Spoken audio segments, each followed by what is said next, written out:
they better be aware of that. They scared of that. Of course, look at the ceiling. What up, Mr. Floyd? Yeah, Collegeville. And you're so glad to say that I'm a Kahok. I'm about to graduate. Yeah, you know what it is. Collegeville High School, a champions. Yeah, screaming that's us. And when we on top, boy, quit fussing. All around my town, everything is white and purple, white and purple, white and purple, white and purple. We shut it down for the school and the sports team. White and purple, white and purple, white and purple, white and purple. White and purple, yeah, I know you see it. You see the chaos and you tell yourself you wanna be it. I go to CHS, so I am a champ. I ran this game so long I'm starting to get a stomach cramp. Class of 1 2, but we're number 1. Shout out to all my juniors, yeah, you know we get it done. White and purple, you already know. It's little easy peasy and that boy lay low. Yeah, you know what it is. Collegeville High School, a champions. Yeah, screaming that's us. And when we on top, boy, quit fussing. All around my town, everything is white and purple, white and purple, white and purple, white and purple. We shut it down for the school and the sports team. White and purple, white and purple, white and purple, white and purple. I'm about my white and purple, Scarface and DJ Screw. We on the peak of the mountain, best at what we do. Yeah, we the champs, homie, but we ain't selling shoes. These boys bleeding purple, call us the cheapin' crew. They don't gotta do it big, cause I don't play with sports. I play my cards right.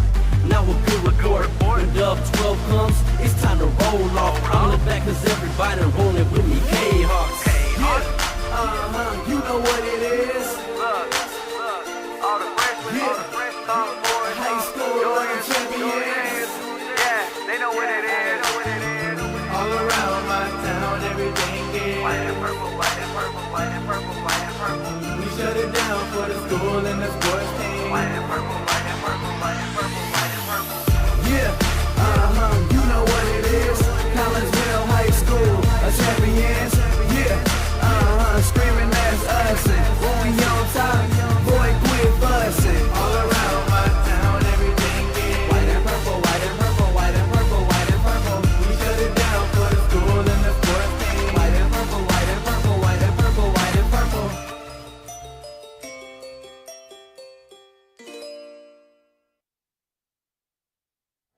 And a very good afternoon to everyone, and welcome to Woodland Park here in Collinsville. Fletcher Field is where we are for the first time this year for your Kahawk baseball team, as we're getting ready to bring you some Kahawk baseball as your Collinsville Kahawks get ready to take on the Redbirds of Alton High School. And my name is Todd Duke. Welcome in to today's pregame show, brought to you by LC's Pub in Caseyville. Great food, great drinks, and great service served up daily at LC's Pub in Caseyville. 605 North Main Street in Caseyville is where you will find them. You can give them a call for carry-out orders. That number there is 618-855-9007. Well, the Kahawks come into this contest with an overall record of 10-13. They are 2-4 in Southwestern Conference play under their fifth-year head coach Brett Swip, who brings with him a record of 66 wins and 85 losses. Alton, they are 14-10 on the year. They are 4-4 in Southwestern Conference play. Their head coach is Scott Harper, and this is his seventh year in that capacity, and he has a record of 76 wins and 107 losses. Well, the Kahawks come into this Southwestern Conference game enjoying their longest win streak of the season to this point. Collinsville arrives here at Fletcher Field for the first time this season on a 4-game win streak. The Kahawks' first 9 home games were split between Grizzlies Ballpark in Sauget and Roy E. Lee Field at SIUE, as the field here at Woodland Park was unavailable until now. Collinsville went 1-2 at Grizzlies Ballpark, and they went 2-4 at SIUE. And at SIUE is where this current win streak begins, with Collinsville taking a doubleheader from East St. Louis 1 week ago today with back-to-back 15-0 wins over the Flyers. Then came back-to-back non-conference wins at Highland on Saturday morning and yesterday at Columbia. In both contests, Collinsville only allowed 3 runs, as the Kahawks won 6-3 at Highland Saturday and 8-3 yesterday at Columbia. At Columbia yesterday, Collinsville scored 1 run in every inning except the third when they scored twice.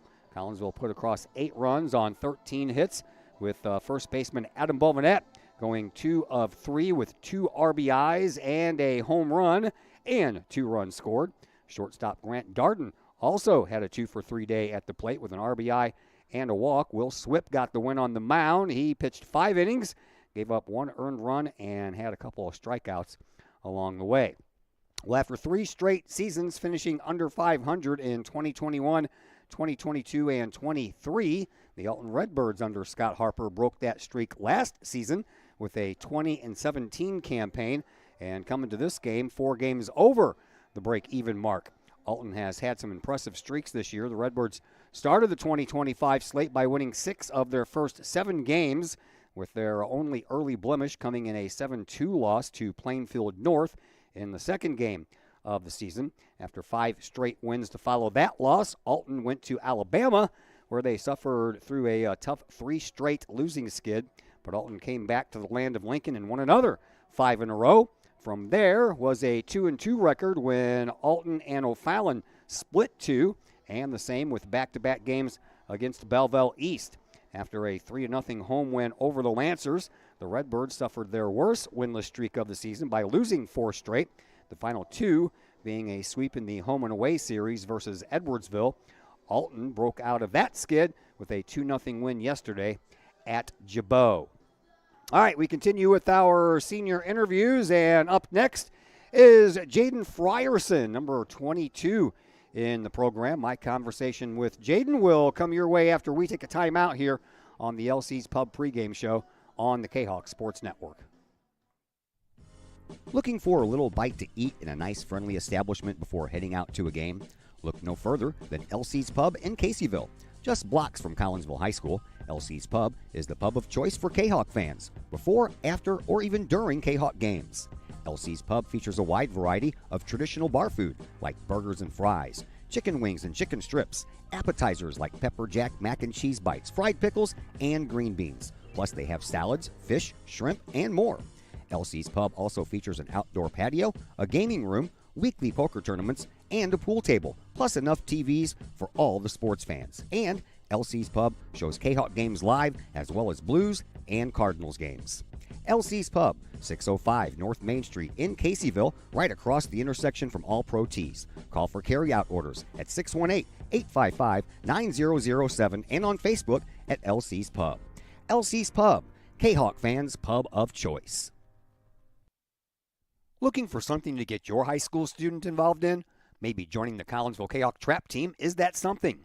Created in 2017, the Collinsville Kahok Trap Team has joined a long line of area schools in one of the fastest growing and safest sports in the country. Trap shooting is a fun, team-oriented outdoor sport that offers friendship, competition, and teamwork, all in a safe and fun environment that encourages students to be part of a team in which they will learn valuable skills and are encouraged to engage in community involvement through volunteering and mentoring. If Collinsville Trap sounds like something your student would be interested in, call Collinsville Trap at 618-795-9893 or visit Collinsville Kahok Trap on Facebook. Caseyville VFW Post 1117 Auxiliary supports the VFW with post projects and fundraiser events. The Caseyville VFW Auxiliary also provides donations and sponsorship for Veterans in Need, Jefferson Barracks in St. Louis, the Caseyville Food Pantry, outreach programs, summer lunches for students in the Collinsville Unit 10 School District, and now the Kahok Sports Network. Plus, sponsoring CHS programs like band, theater, and sports. If you would like to provide support or join the Caseyville VFW Auxiliary, contact the Caseyville VFW Post 1117 at 618-344-9878. Is it finally time to start doing what you've been talking about doing for years? Start making those plans right now and let Northwestern Mutual help you plan your future. Former Kahok Joe Philpott can help you get started with that plan today. Joe Philpott, a financial advisor with Northwestern Mutual, can help build a plan specifically for you with a wide range of financial options and the flexibility to change that plan as your priorities change. To get started on your future, give Joel Philpott a call today at Northwestern Mutual's Fairview Heights office at 618-606-2022. Spend your life living with Northwestern Mutual. Call Joe Philpott today, 618-606-2022. Want to catch some of the best live music in Collinsville from a band of all Collinsville area residents? Look no further than Sonically Pleasing. Sonically Pleasing with former Kahok Logan Carlisle, his dad Tim, along with Caleb Tanzius, play some of the best rock and roll hits from the 70s, 80s, 90s, and beyond. You can catch Sonically Pleasing at some of the area's finest venues, as well as book Sonically Pleasing for your private event or party. To put some music in your life, it's Sonically Pleasing. Check out Sonically Pleasing's Facebook page for upcoming live show dates and to book them for your special event or to call to book that event at 618-401-0052. Pleasing live rock music for your ears. Sonically Pleasing, 618-401-0052. Are you a collector of sports trading cards and other sports memorabilia? Then you need to check out Rippin' Rookies Cards and Collectibles in Collinsville. Rippin' Rookies specializes in sports cards from all the major sports, MLB, NBA, NFL, plus Star Wars cards and more. Rippin' Rookies buys, sells, and trades cards and other memorabilia, and they have a large selection of single and graded cards. Walk-ins at Rippin' Rookies are welcome, or you can set up an appointment for large collections at sales@rippinrookies.com. Rippin' Rookies, 102 East Clay Street in the Old Herald Complex. Open Monday through Friday, 5 p.m. to 8 p.m., Saturdays, 10 a.m. to 6 p.m., Sundays, 11 a.m. to 5 p.m. Rippin' Rookies, Collinsville sports card and memorabilia destination. Looking for a little bite to eat in a nice, friendly establishment before heading out to a game? Look no further than LC's Pub in Caseyville. Just blocks from Collinsville High School, LC's Pub is the pub of choice for Kahok fans, before, after, or even during Kahok games. LC's Pub features a wide variety of traditional bar food like burgers and fries, chicken wings and chicken strips, appetizers like pepper jack mac and cheese bites, fried pickles, and green beans. Plus they have salads, fish, shrimp, and more. LC's Pub also features an outdoor patio, a gaming room, weekly poker tournaments, and a pool table, plus enough TVs for all the sports fans. And LC's Pub shows Kahok games live as well as Blues and Cardinals games. LC's Pub, 605 North Main Street in Caseyville, right across the intersection from All Pro Tees. Call for carry-out orders at 618-855-9007 and on Facebook at LC's Pub. LC's Pub, Kahok fans' pub of choice. And we welcome you back into the LC's Pub pregame show here on the Kahok Sports Network. We have finally made it to Fletcher Field for the unofficial home opener of your Collinsville Kahok baseball season after playing 9 games at various other places that we called home.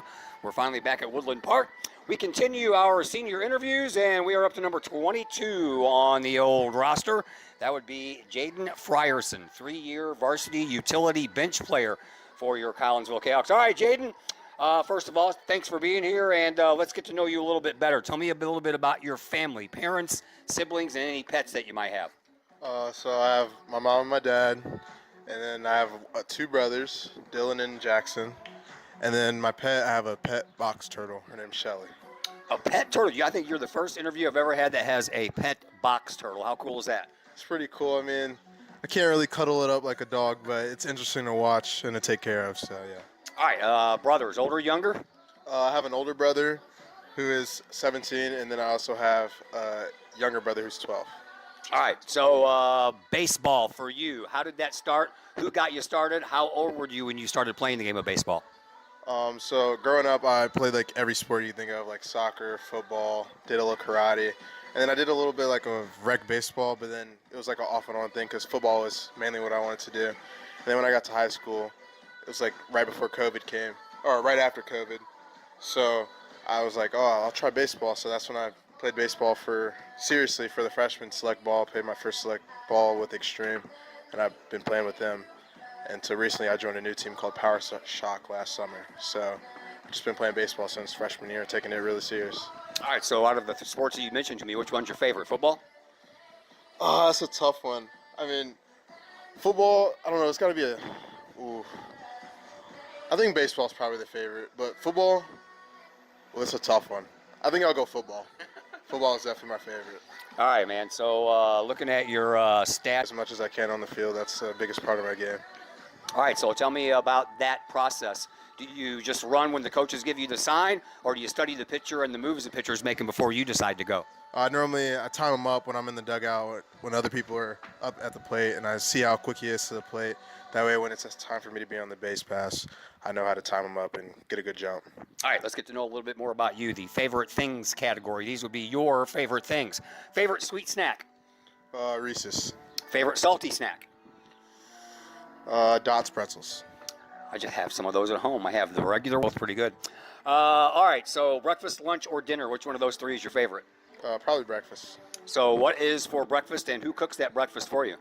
I do eggs, bacon, and waffles, and I make that breakfast. All right, cool. Like a guy who can cook, man.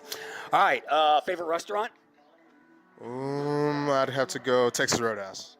That's always a good choice, too. Favorite kind of music? What is your favorite music genre?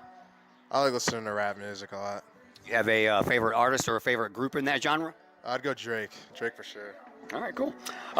School stuff. Least favorite class in high school? Math, easily. That was so quick, it wasn't even funny. Favorite class in high school? I'd go. Does PE count? Sure, why not? I'd go PE. All right. Sports. Do you have a favorite sport that you like to attend or watch on TV? I like watching football games. Got a favorite football team? The Patriots. Patriots. Were you a Rams fan back when they were here? Not really. I've just been raised a Patriots fan because my dad was a Patriots fan. All right, that's cool. All right, what does your future hold for you? You're graduating here in just a couple of weeks, so what's next for you? I plan to go to SEMO and study engineering. All right, how about shout-outs, man? You got anybody out there you want to say hi to while you're on the microphone? Hi, Mom and Dad. Always mom and dad, man. Always mom and dad.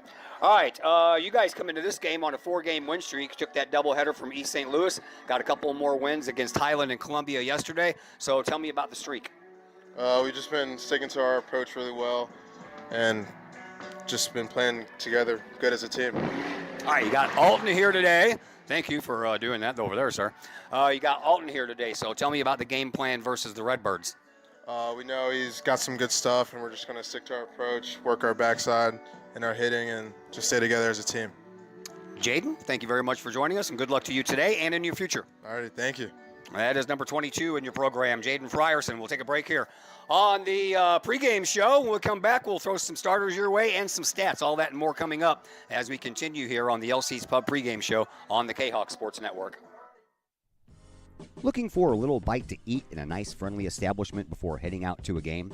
Look no further than LC's Pub in Caseyville. Just blocks from Collinsville High School, LC's Pub is the pub of choice for Kahok fans, before, after, or even during Kahok games. LC's Pub features a wide variety of traditional bar food like burgers and fries, chicken wings and chicken strips, appetizers like pepper jack mac and cheese bites, fried pickles, and green beans. Plus they have salads, fish, shrimp, and more.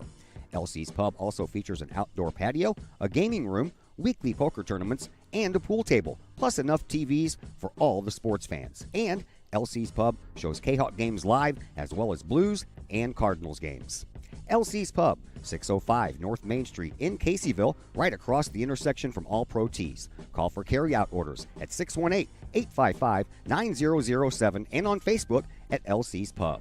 LC's Pub, Kahok fans' pub of choice. Financial investments are very important, but so are the investments of time, patience, and encouragement our young athletes receive from their coaches, teachers, and mentors. Jason Regg, your Benjamin F. Edwards financial advisor, understands this. That's why Jason Regg is a proud supporter of your Collinsville Kahawks and the Kahok Sports Network, as well as the Kahok Educator of the Month Award. For all of your investment needs, see financial advisor and investment vice president Jason Regg at the Benjamin F. Edwards office in Collinsville, located at 1008 Vandalia Street, or call Jason Regg at 618-223-5215 or visit benjaminfedwards.com. Benjamin F. Edwards, member SIPC. Collinsville Barbecue Supply, home of Code 3 Spices, is first responder owned by proud Kahok alums. Located at 1966 Vandalia, Collinsville Barbecue Supply is your one-of-a-kind barbecue headquarters that focuses on everything barbecue and cooking, providing the best American-made barbecue grills, in-person class instruction, smokers, rubs, sauces, accessories, and cooking expertise from professional barbecue experts, including an in-house chef and pitmaster. Code 3 Spices provides award-winning sauces and rubs that supports our nation's first responder and military organizations that focus on the fallen, suicide prevention, and PTSD awareness. Stop on by. See the guys at Collinsville Barbecue Supply for all of your cooking and grilling needs. Collinsville Barbecue Supply, home of the 4-time world champion Patriot Sauce. Learn more about their products and mission in giving back to those who serve at collinsvillebarbecue.com or call 618-855-8855. Looking for a little bite to eat in a nice friendly establishment before heading out to a game? Look no further than LC's Pub in Caseyville. Just blocks from Collinsville High School, LC's Pub is the pub of choice for Kahok fans, before, after, or even during Kahok games. LC's Pub features a wide variety of traditional bar food like burgers and fries, chicken wings and chicken strips, appetizers like pepper jack mac and cheese bites, fried pickles, and green beans. Plus they have salads, fish, shrimp, and more. LC's Pub also features an outdoor patio, a gaming room, weekly poker tournaments, and a pool table, plus enough TVs for all the sports fans. And LC's Pub shows Kahok games live as well as Blues and Cardinals games. LC's Pub, 605 North Main Street in Caseyville, right across the intersection from All Pro Tees. Call for carry-out orders at 618-855-9007 and on Facebook at LC's Pub. LC's Pub, Kahok fans' pub of choice.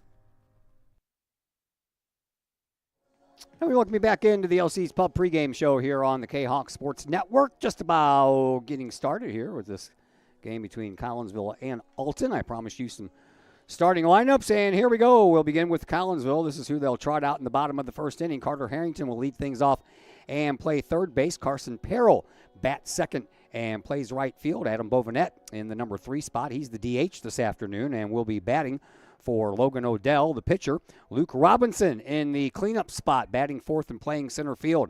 Batting fifth is Braden Henson and playing left field. Batting next, Roman Pomerantz will be holding down the duties at first base, batting sixth. Batting seventh is Lucas Owen at second base. Batting eighth, Ben Tillman, the catcher. And rounding up the Cardinals' starting 9 is Grant Darden, who will bat ninth and play shortstop. When Alton comes to the plate here in just a little bit, they will throw this lineup out there. Number 20, Alex Pilger. He'll be leading off and playing right field, followed by Nolan Parker at shortstop. Batting in the 3 spot, Aiden Calvert. He'll be behind the plate doing the catching duties today. In the cleanup spot, Carson Bristow. He'll be batting fourth and playing first base. Their pitcher is batting fifth. That would be Logan Hickman, batting sixth. Reed Murray, he'll play second base, batting seventh. Jackson Doris, the designated hitter, who will be batting in place of the left fielder, Braden Hogel. Batting eighth, Anderson Kaufman. He'll hold down duties at the hot corner at third base, and Jack Pent will bat ninth and play center field. On the other microphone with us this afternoon, the one, the only, Mr. Zach Roseman. How are you, sir? Pretty good, Todd. Nice to be back at Fletcher Field. Certainly saves us some of the transportation hassles. Much shorter drive, but yeah, field looks pretty good. The weather's finally cleared out for us after the rainiest April on record, apparently. Yeah. And yeah, it's looking like a pretty nice day. Should be a pretty nice week, and looking forward to some baseball. Should be a pretty entertaining game. Yeah, I'll be back here on Monday for the game against Nashville. You got a couple of games coming up after that, and then we'll almost call it a season, man. It's the end of the season's approaching kind of fast. Yeah, it's I think next week Yeah. playoff seeds come out. So yeah, we're getting towards the important end of things. Definitely, everybody's kind of trying to, lock in what they're trying to do as a team, and I think the Canucks have done a fairly good job of that as they've won a decent number of games here.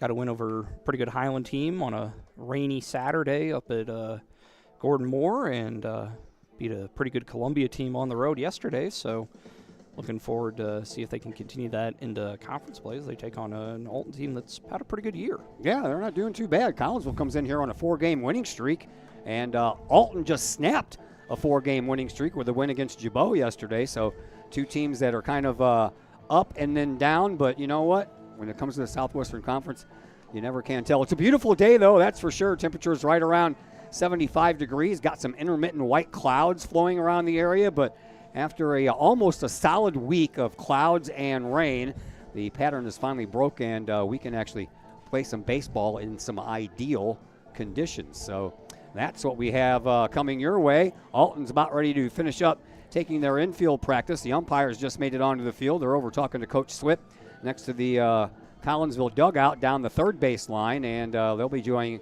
at home plate here in just a moment. Let's take a look at your two pitchers today. For Alton, they will throw Logan Hickman.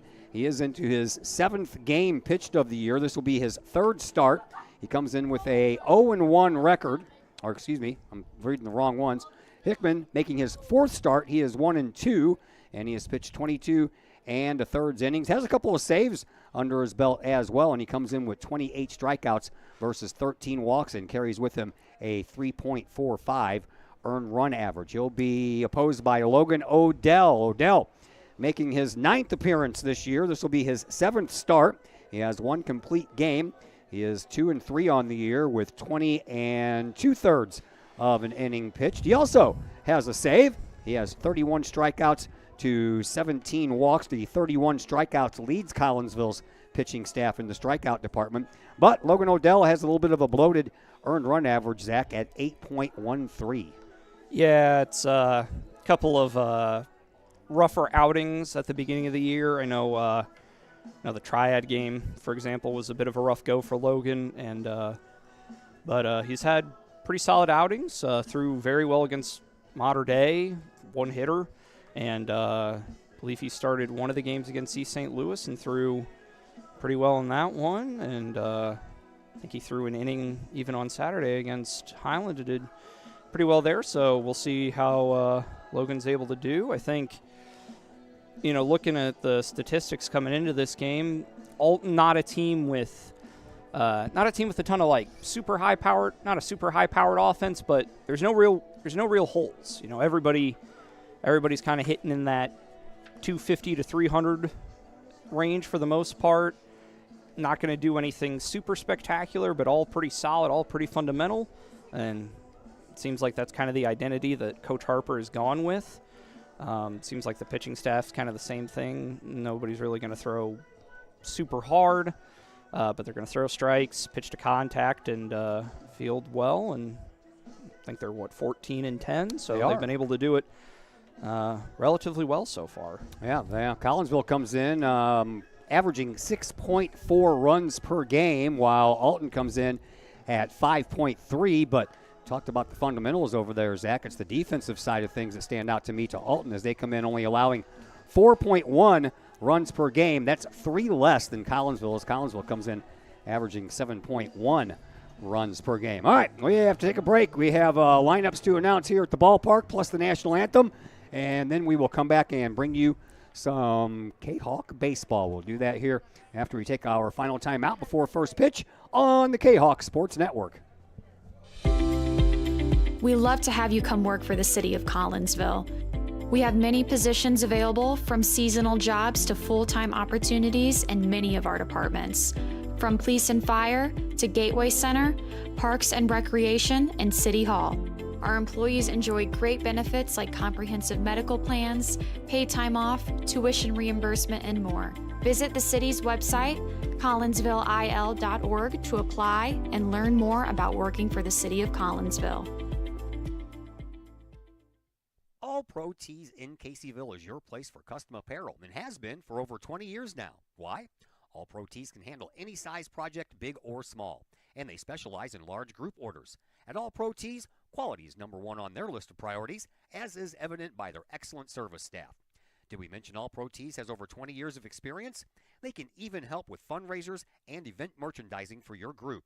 And of course, All Pro Tees is your destination for everything Collinsville Kahawks. So for all of your apparel needs, for civic groups, sports teams, business outings, or even a family reunion, your apparel needs stop at All Pro Tees.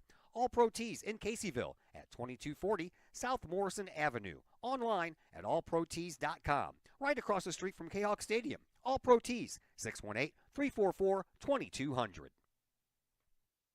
Celebrate the life of your loved one should be as special as the person they represent.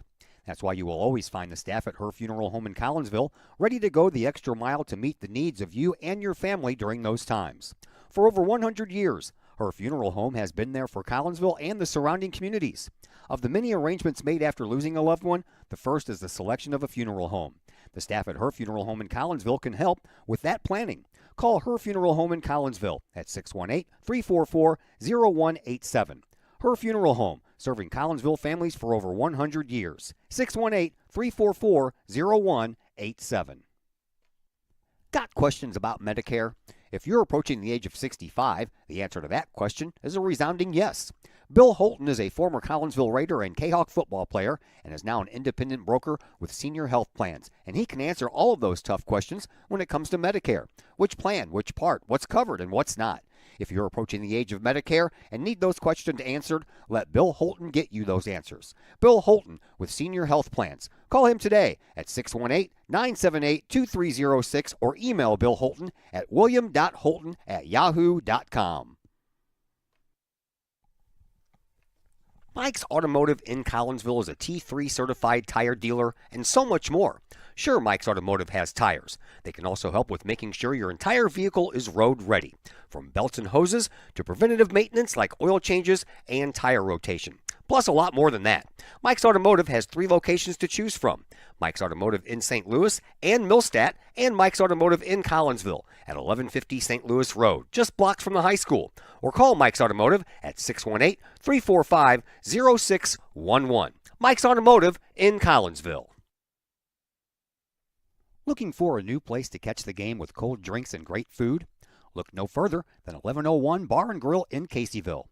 1101 Bar and Grill features pizza, burgers, wraps, and salads, plus 7 large screen TVs to catch the latest Kahok games and all the pro sports across the spectrum, plus all the college football and basketball you can handle. 1101 Bar and Grill in Caseyville, 1101 Caseyville Road, right across the street from Kahok Stadium. Call 1101 Bar and Grill for carryout orders at 618-223-1332. VFW Post 1117 in Caseyville is one of the area's longest-running VFW posts. VFW Post 1117 in Caseyville is your place to meet and join other area veterans. Plus, VFW Post 1117 in Caseyville offers all kinds of activities to help our veterans, as well as engaging the public with fun, food, fellowship, and a great time for great causes. Blood drives, fundraisers, raffles, and a Queen of Hearts drawing every Wednesday night. Plus, VFW Post 1117 in Caseyville has event space for your parties, celebrations, and other get-togethers.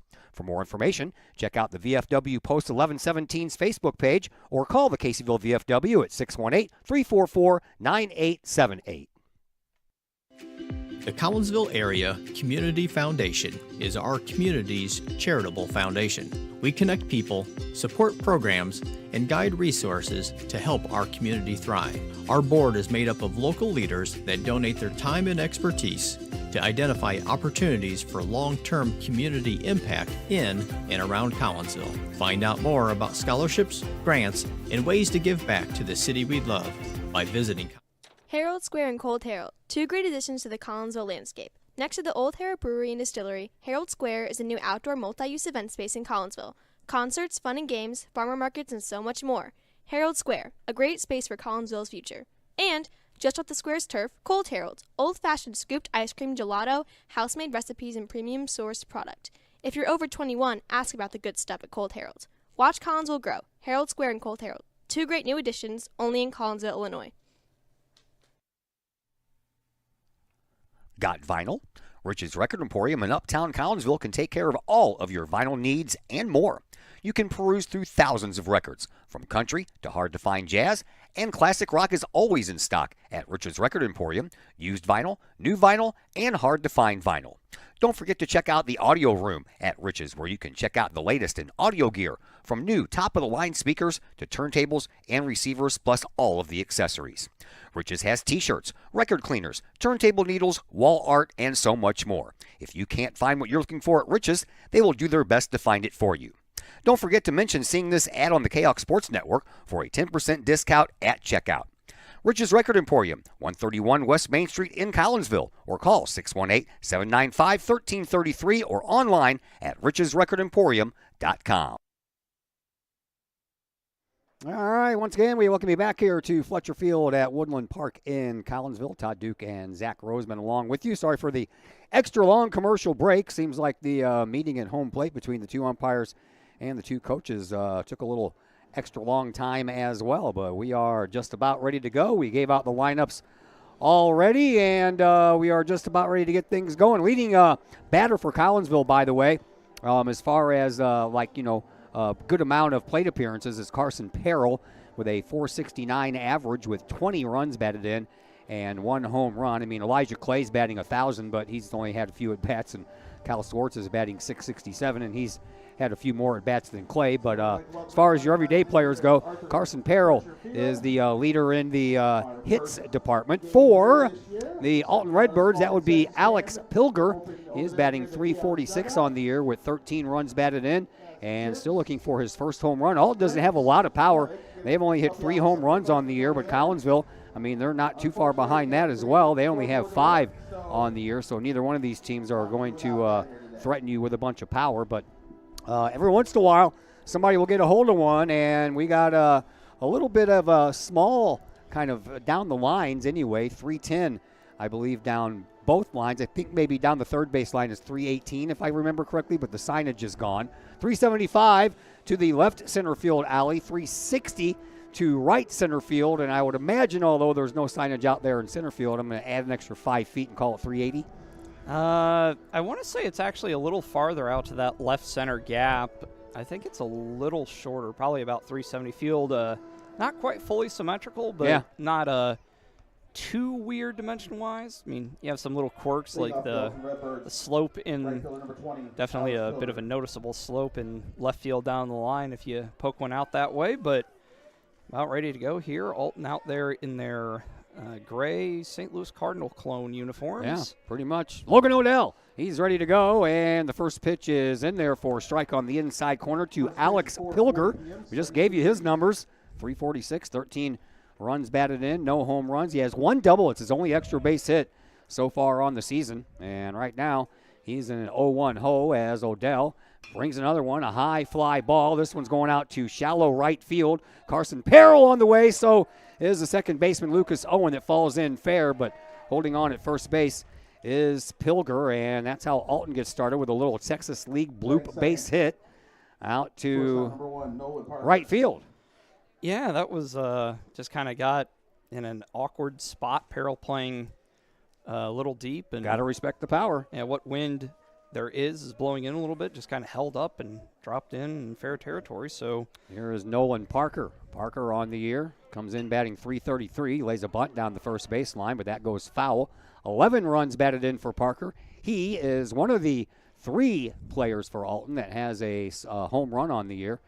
So we know that Parker can, if he gets a hold of one, can send it out. New fence here at Fletcher Field. Gone is the old green, whatever you call it, small monster? I don't know. Yeah. Now we got a chain link fence out there.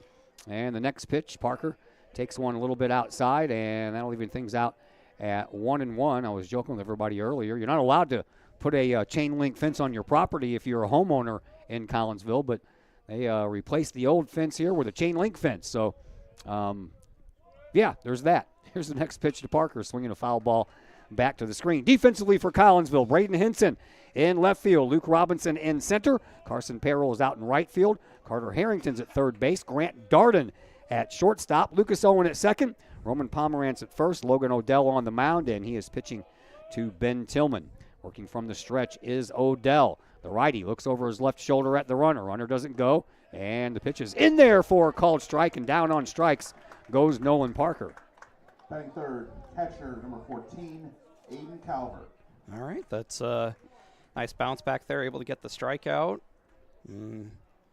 We'll see, bring up Calvert, and now probably switch to double play depth. Calvert, he's another guy that has one of those home runs. Also 11 runs batted in. He went 2 for 3 in the win at Jabot yesterday. Batting .277 on the year is the Alton catcher. Throw over to first base, and back in there safely is Pilger. Carson Bristow, the cleanup hitter, waits in the on deck. Well, there's no circle, but you know what I mean. On deck area. On deck area. And the pitch, and that one's in there for a called strike. Carter Harrington's playing on the grass on the infield. He's ready just in case there's a bunt laid down. Everybody else is at double play depth. As Odell checks out his runner once again and brings the pitch home. Swinging a high fly ball out to center field. Luke Robinson is camped underneath it, and he has it for out number 2. Calvert hit it Heading for fairly first hard, baseman, but number right at 15, Robinson. Not too much difficulty there for Carson Luke. Bristow. And that'll bring up Carson Bristow. Carson Bristow on the year is batting .270, 17 runs batted in, has 5 doubles on the year, but no triples or home runs so far. Odell continues to work from the stretch, and the right-hander brings it home, and that one's just a little low, ball 1. Scoreboard doesn't work here, so we're going to try to remember the count as we go along. I'm sure the umpire will remind us every once in a while, just in case we lose track. Yep. Odell looks into Tillman, has his sign, checks on his runner, and comes to the belt. And the pitch. That one hits the outside corner, 1-1. Yeah, Odell working pretty quickly here, just not letting Pilger bother him too much. I don't think, when I remember, this Alton team doesn't have a ton of speed. I'm sure they've got guys who will steal bases if the opportunity presents itself. They have stole 47 bases this year. Collinsville has stole 80. Runner goes, and Tillman had the ball fly out of his hand when he was pulling it out of the glove, so that'll go down as another stolen base for Alton. Pitch was a strike, so 1-2 the count to Bristow. I'm going to try to keep track of that on my little scorebook here. I never used the ball and strike category on my scorebook, so I'll try to see if I can keep up with it this time. So, runner on at second base, 2 away, and Odell, he's ready to pitch. And the 2-1 on the way, swinging a foul ball, and that'll keep the count at 1 ball and 2 strikes. Not too many games that Collinsville played on a natural surface. Just with all the rain we've had and playing on the road, it's something kind of pastoral about, getting back on natural surface, Pilger, that was his second stolen base of the year. Man, that one goes inside. That'll even things out at 2-2. Has not been caught stealing yet, Pilger, but that was only his second try, and he was successful. So he's batting 1,000 in the stolen base department. All kinds of moving out there between shortstop and second base. Next pitch on the way, swinging another high fly ball. Robinson tracks it, and he is there. And after a leadoff single, they go down 1-2-3 after that. Collinsville will come to the plate here for the first time in the bottom of the first, and we'll tell you all about that when we come back from a timeout here on the Kahok Sports Network. First National Bank of Waterloo, with over 100 years serving the Metro East. Visit First National Bank of Waterloo at their Maryville and Collinsville locations, and now in Marissa, St. Laborie, and New Athens for all of your banking, mortgage, and lending needs with super low closing costs and low construction loan rates. When you need a loan, call the Collinsville team at First National Bank of Waterloo at 618-345-1121, or visit their Maryville or Collinsville locations or online at fnbwaterloo.bank. Visit First National Bank of Waterloo, member FDIC, equal housing lender. Todd Duke here, proud member of the Collinsville Educational Assistance Association. Whether you call us teachers' aides, paraprofessionals, or educational assistants, it all comes down to one thing: taking care of students. More importantly, your student. Yes, we are there for the teachers, and we help them in any way possible. But our goals are in line with our teachers, in that we want to see our students succeed at not only being a student, but well beyond that as we ready them for the world outside of the classroom. We are Union Strong. We are Kahok Strong. We strive to help students reach their potential. We are the Collinsville Educational Assistance Association. Go Kahawks! Once again, we welcome you back here to Fletcher Field. Todd Duke and Zach Roseman along with you. Bottom of the first is where we are. Collinsville will get there first at bat. They'll lead things off with Carter Harrington, Carson Perrell, and Adam Bovenet, if anyone can get on. Luke Robinson, who had back-to-back putouts in that top of the first inning, will get a chance to come to the bat. I already told you about the numbers for Hickman, but in case you weren't with us then, he is making his 4th start. He's 1-2, 22 1/3 innings pitched. He has 28 strikeouts to go along with only 13 walks and has a 3.45 earned run average. Carter Harrington will lead things off. He's batting .303 with 12 runs batted in. He does have a home run, a triple, and 4 doubles to his credit this year. And After we get this first pitch delivered here by Hickman, we'll go ahead and give you the defensive lineup for Alton as they're out there with the old birds on the bat uniform. The road grays, red hats, red numbers on the backs of their jerseys as well as the fronts. And the first pitch is in there to Harrington for a ball. Braden Hogel is in left field. Jack Pent in center. Alex Pilger is in right field. Anderson Kaufman at third base. Nolan Parker at short. Reed Murray is at second. Carson Bristow is at first base. And Hickman is pitching to Aiden Calvert as Harrington swings through a delivery. And the count now even at 1-1. Hickman ready to go. He's just a freshman. He's a big, tall kid out there. He built pretty well for an athlete. So, he's probably got a couple more years of growth left in him. Hickman's a junior. Junior, okay. I thought you said freshman earlier. Yeah, Kaufman's the freshman. Oh, Kaufman's the freshman. I got you. Yeah. We were talking about Kaufman. Swing and a miss by Harrington because Kaufman comes in with 37 strikeouts and 4 walks on the year. So that's why I was kind of in all of those numbers. I was thinking to myself, glad we're not facing him today. Yeah, we may see him on Thursday. Probably. Probably. Here is the 1-2, and out of play it goes. The count remains 1 ball, 2 strikes to Carter Harrington. Third baseman today for Collinsville. Carson Perrell waits on deck.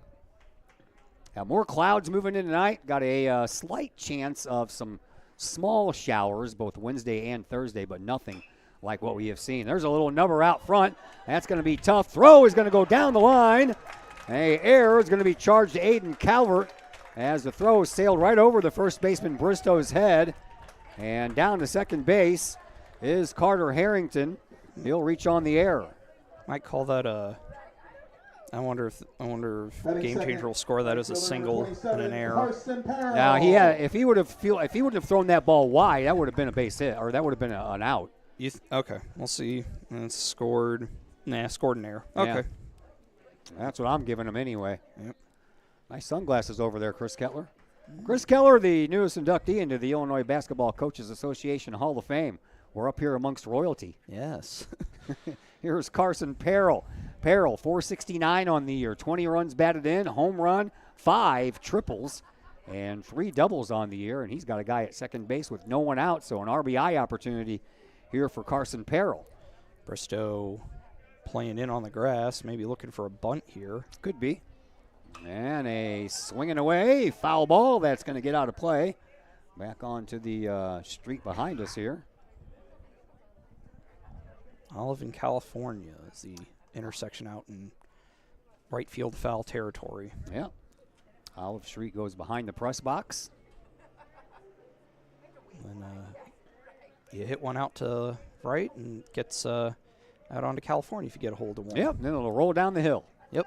If it lands on the road, it'll roll down the hill. Next pitch to Perrell is a pickoff move. They've got him hung up. Going into third is Harrington, and he should be safe. Oh! Man, I thought he slid underneath that tag. I agree. Coach Swift will take a long look. Harrington can't believe it. No, neither can I, and I don't think anybody up here can, unless you're in here wearing red. Well, good presence of mind. I thought Harrington got underneath it, but I did too. Coach Swift's doesn't look like he's saying too much, so no. I guess he's as okay with it as he's going to be. Yeah. Perrell swings and misses, and Perrell is now at a, I believe, 2-2 count. Or is it 0-2? 0-2. 0-2, yeah. I'm not doing a good job of writing things down. I'm not used to doing that. I'm used to looking at the scoreboard. It tells me everything I need to know. Next pitch by Hickman on the way. That one's up high. 1 ball and 2 strikes. Anna Bovinette waits on deck. Collinsville had a golden opportunity to plate the first run there, but Harrington got caught leaning the wrong way, and a little bit of a nice pickoff move there by Hickman. That totally fooled Harrington. Yeah, I'm not sure if he would have broken a steal anyway. Harrington definitely one of the faster guys on this Kahok roster, but able to get him picked off there is a shot down the first base line, but foul.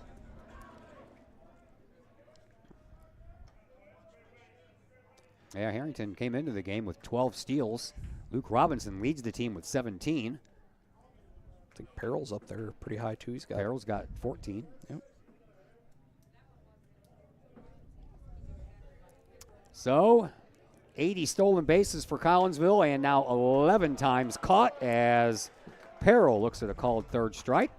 First strike out of the game for Hickman becomes the second out here in this game. Well, I'm sure that Aiden Calvert's very glad that Harrington got thrown out at third base because now his error doesn't mean anything. Nope.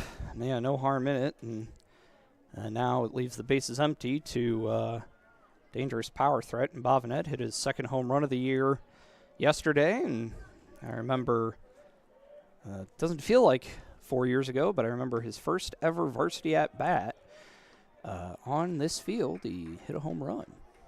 Bovinet comes in batting .411 with those 2 home runs and 16 runs batted in. Lefty is waiting for the pitch from the righty, and that one is in the dirt. I can say that now. It's not turf. Yes, it is. It is actually dirt now. It is actually dirt. Which is nice to have. Like I said, something kind of pastoral about playing baseball on a Oh, yeah, I agree. natural surface. Swinging a chance for the shortstop. Parker is rolls right through his legs, and we have our second error of the game. As Bovinet is down at first place. I'm thinking it's an error, but you can let me know what Game Changer says. I would think that would be an error on Parker. I would think so, too. Looked like a relatively... Batting for center fielder number 3, Luke Robinson. That gives Luke Robinson a chance to bat with Bovinet on over at first base. Robinson, he comes in batting .318, 6 runs batted in. And it is indeed scored as a error.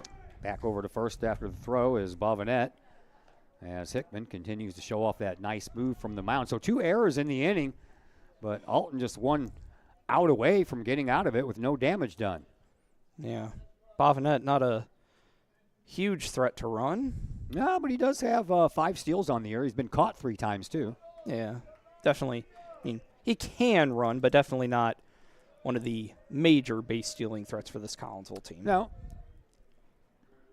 Hickman's ready. Pitch, and that one's a little high and outside. Of course, a couple of those steals could be busted hit and runs. Maybe, yeah. You catch something out weird. Yeah.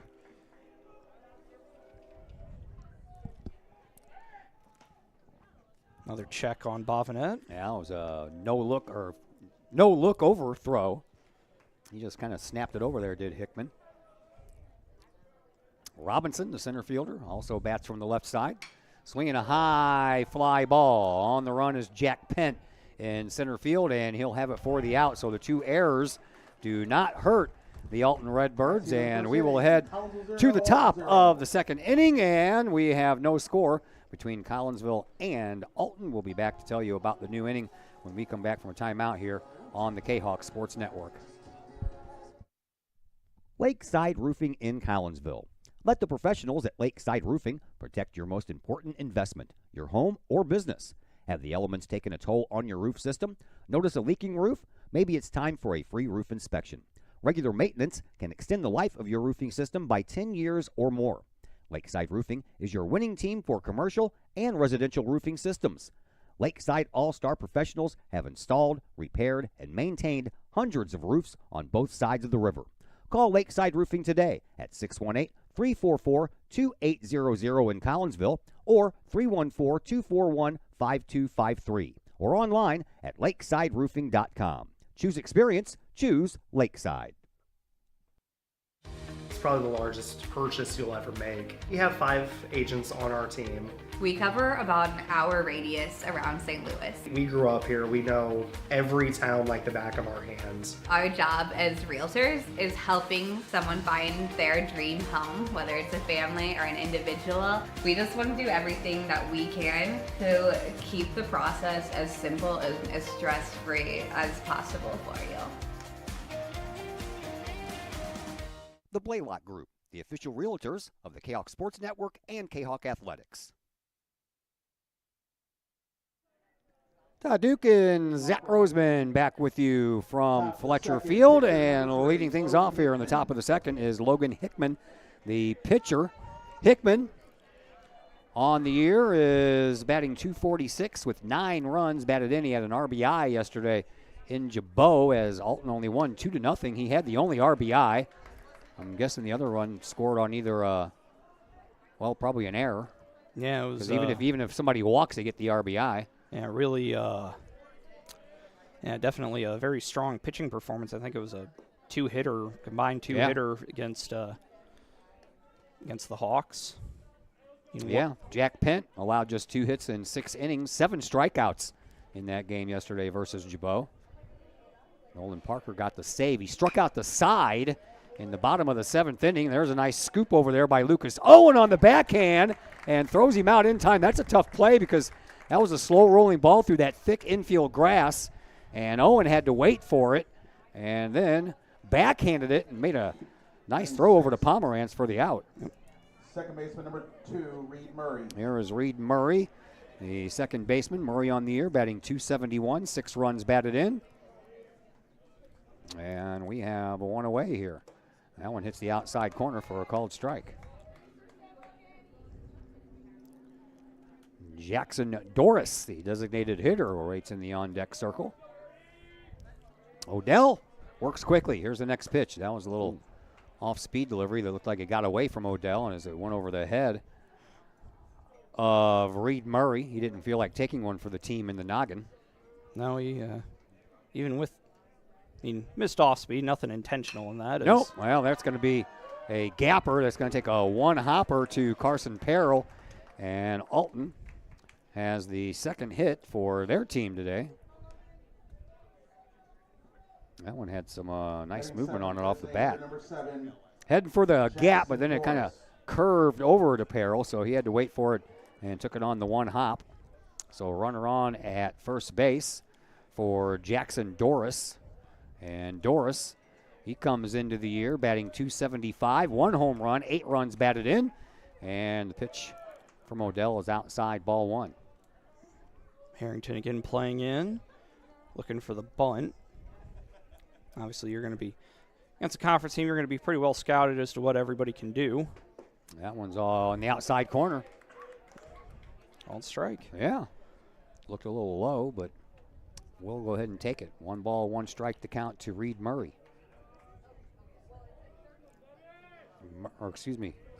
Hickman over at first. He's got a courtesy runner, and that courtesy runner gets back. Nope, that's Hickman. Hickman grounded out to Owen, so that's Murray at first. Oh, never mind. You're right. Yeah, Murray at first, Doris hitting. Yep. All right, I got to correct myself here sometimes. Odell checks on his runner and swinging. There's a shot to center field, and Robinson had to wait on that one because that one was sinking. That was heading toward him. He thought he was going to get there for a minute, you can tell. Yeah. Back-to-back singles will bring up the aforementioned freshman sensation, Anderson Kaufman. Kaufman on the year batting .232 with 7 runs batted in. He's got 2 of his buddies out there on first and second, 1 out in the inning. Collinsville would like a double play ball here. Harrington continues. Both the corners are playing in on the grass. And Odell trying to wiggle out of trouble, but instead he hits Kaufman. And now the bases are loaded. Bases loaded for Pent. Here is Jack Pent. Pent batting .190 on the year with 4 runs batted in. Maybe you can coax him into a double play ball. Yeah, just anything hit. I mean, strikeout or anything hit right at somebody. Or a traditional double play. Collinsville has 9 of those this year. Alton, by the way, has 20 double plays on the year. Well, it's like I said, pitch to contact sort of pitching staff for Alton. Just you feel the position well. Yeah, maybe. From the left side, Pent. Is he the first left-handed batter? For Alton, yeah. I believe so. Yeah. Odell's ready, swinging a foul ball. That's going to get out of play, so he's ahead in the count is Odell.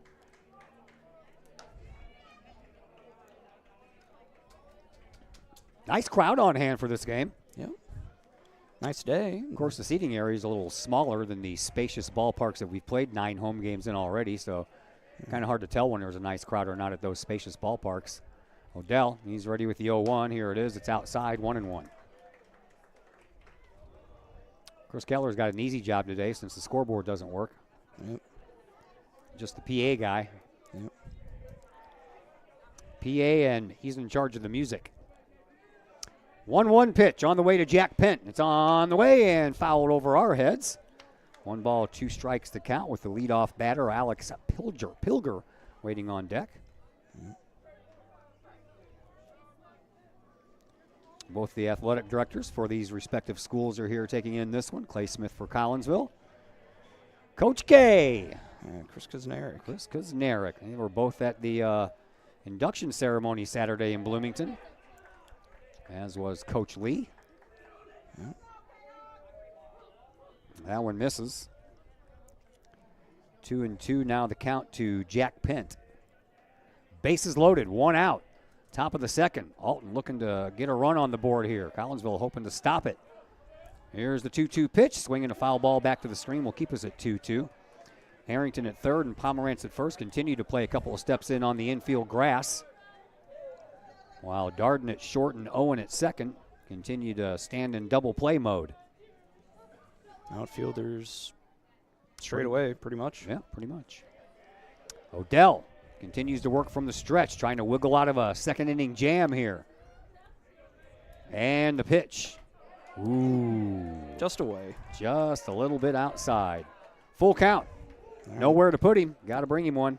Yep. Odell peers into his catcher Tillman for the sign. Comes to the belt. Takes a big old deep breath. Takes a second big deep breath. And the pitch. Swinging a high fly ball. That one's on the infield in foul territory now. Harrington comes right in front of his bench and makes the catch. Big, important out there. Oh.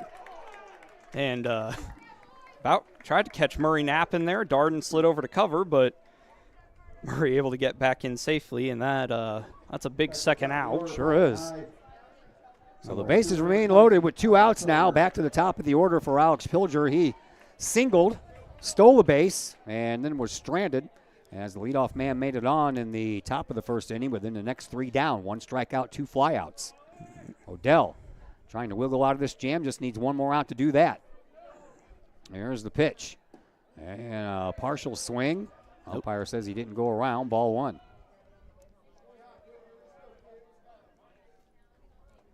This will be a big uplift for the Collinsville Canucks. They can get out of this with no damage done. Bases loaded and 1 out. Now bases loaded and 2 outs.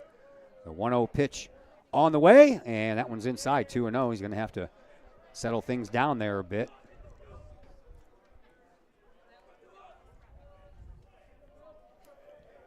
Yeah, no harm.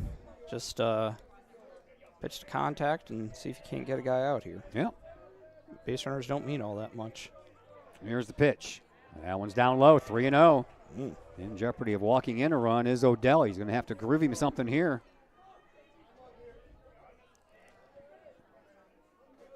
And just need an out. Just, if you can get something, just soft contact. Well, let's see what happens. Got to be a strike, though. 3-0 pitch on the way from Odell. That one's in there for a strike. Taking all the way was Pilger. So 3-1 the count to the Alton right fielder, Alex Pilger. Odell. Bases full of Redbirds. And the pitch in the dirt. He walked in a run.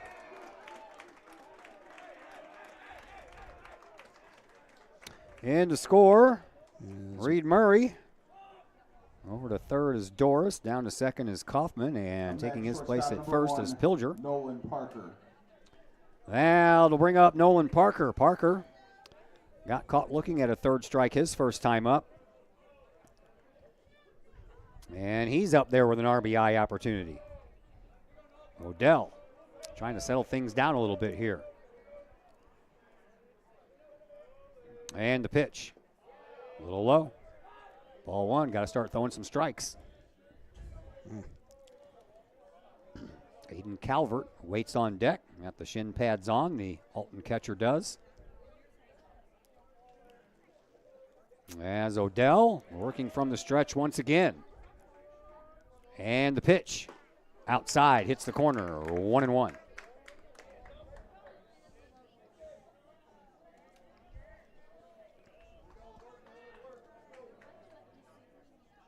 Flag out there down the first baseline is laying limp. Not much of a breeze now. A little bit there is, kind of blowing into the press box. And a high fly ball on the move. Carson Perrell out in right field, and he sticks out the glove and makes the catch to limit the damage on a nice play by the Kahok right fielder while he was on the run. That'll end the inning, but a run does come across. 3 are stranded. We will head now to the bottom of the second inning. 1-0 in favor of the Alton Redbirds, and we're back with the Collinsville Kahawks next at bat after we take a timeout here on the Kahawk Sports Network. Keep your ride shiny and clean with Extreme Details Vehicle Detailing in Collinsville. Owner Jay Merkel and his crew at Extreme Details believe in the value of community and in helping their community hold the value of their vehicles with a sharp-looking, clean ride that you and your community can be proud of.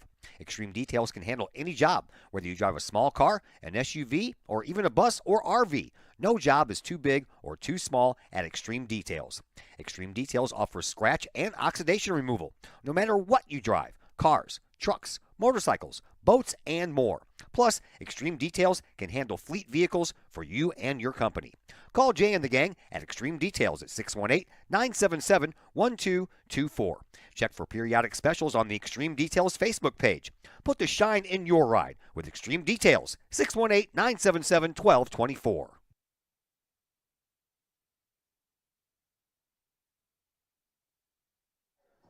Back here at Fletcher Field, Todd Duke is my name. On the other microphone, Zach Roseman. As we have reached the bottom of the second, Alton stranded the bases loaded. Had the bases loaded with 1 out. Run came home on a bases loaded walk, but everybody else was left after that run scored. And now Logan Hickman will trot back out onto the mound for Alton, and he will face Braden Hinson, Roman Pomerantz, and Lucas Owen. If anyone can get on, Ben Tillman will have a chance to bat. Braden comes in batting a robust .357 on the year. 8 runs batted in. He has a home run. Also in there a triple and a couple of doubles as well. So maybe he can get something started here in this home half of the second. Maybe. Hickman, he's ready to go. So is Braden Hinson. And the pitch to the Collinsville left fielder is in there for a called strike.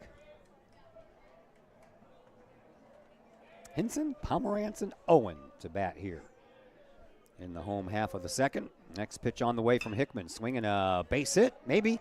It's going to be picked up by the second baseman. Nice play over there. Reed Murray had to range a long way to go to get that ball, but you were talking about it before the game started, Zach. That infield grass is thick, and it's slowing things down. Yeah, with the first baseman number 4, Roman Pomerantz. Haven't played any games, and with all the rain we've gotten, it's had the opportunity to grow thick and lush, but sure has. Definitely slowing stuff down, but maybe makes life a little bit easier for the infielders for both teams, though. Roman Pomerantz comes in batting .294 on the year. Just has 1 run batted in so far on the season. 3 doubles. Those are his extra base hits. Nothing other than those. And Hickman, he's working quickly too. Swing and a miss. Pomerantz ready for the third pitch of his at bat. Here it is. Swinging a foul ball out of play.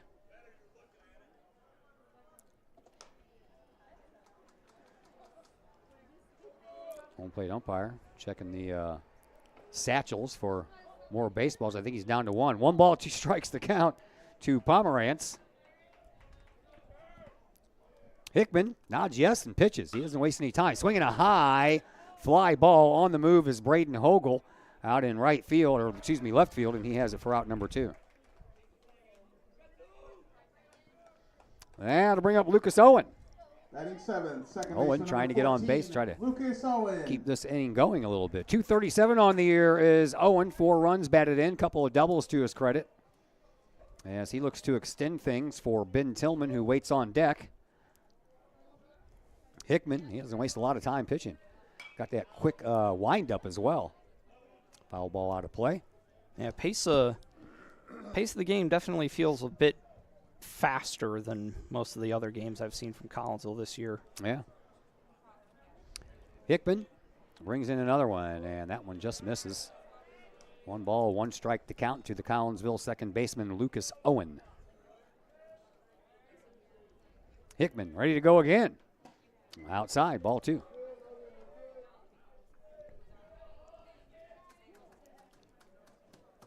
Collinsville here in their home whites. Purple numbers on the fronts and the backs. The word Kahawks written across the fronts of those jerseys. And they're here with their purple ball caps with the white C on the front of those ball caps. Here's the 3-1, swinging a foul ball out of play, and that'll run the count full to Owen. Trying to get on ahead of Tillman and keep this inning going. 2-2 or full? I believe it's a full count. Trying to mark it down. That's what I have on my scorebook here. Yeah, 2 and 2. Okay. Yeah, I guess he called that low and in one a strike. Okay. And then the foul ball. All right. So the 2-2 from Hickman on the way to Owen. Outside, ball 3. Now it's a full count. Yep. So now my scorebook won't lie. Yep. We'll see if Hickman wants to give up his first walk of this game. He's walked 13 on the year. Here's the pitch, swinging a little number down the first baseline. Hickman is going to glove it, and he'll just take it to the bag himself. So it'll go 1 unassisted for out number 3, and a 1-2-3 inning for Hickman and the Alton Redbirds. We head now to the new inning. That would be the 3rd, and we will tell you all about the 3rd inning when we come back from commercial break here on the Kahok Sports Network. The Old Herald Brewery and Distillery in Collinsville presents the Sports Page Lounge. Come check out Collinsville's newest destination for your sports viewing pleasure. The Sports Page Lounge features a 14-foot 9-screen video wall with games across the spectrum, from college football and basketball to the NFL, NHL, Major League Baseball, and NBA. Pair that with tastefully crafted libations from the Old Herald Brewery and Distillery, and you have the perfect atmosphere for your sports viewing pleasure. The Sports Page Lounge, next to the Old Herald Brewery and Distillery at 115 Clay Street in Collinsville. Call 618-855-8027 for more information. The Sports Page Lounge, a new experience for sports lovers in Collinsville.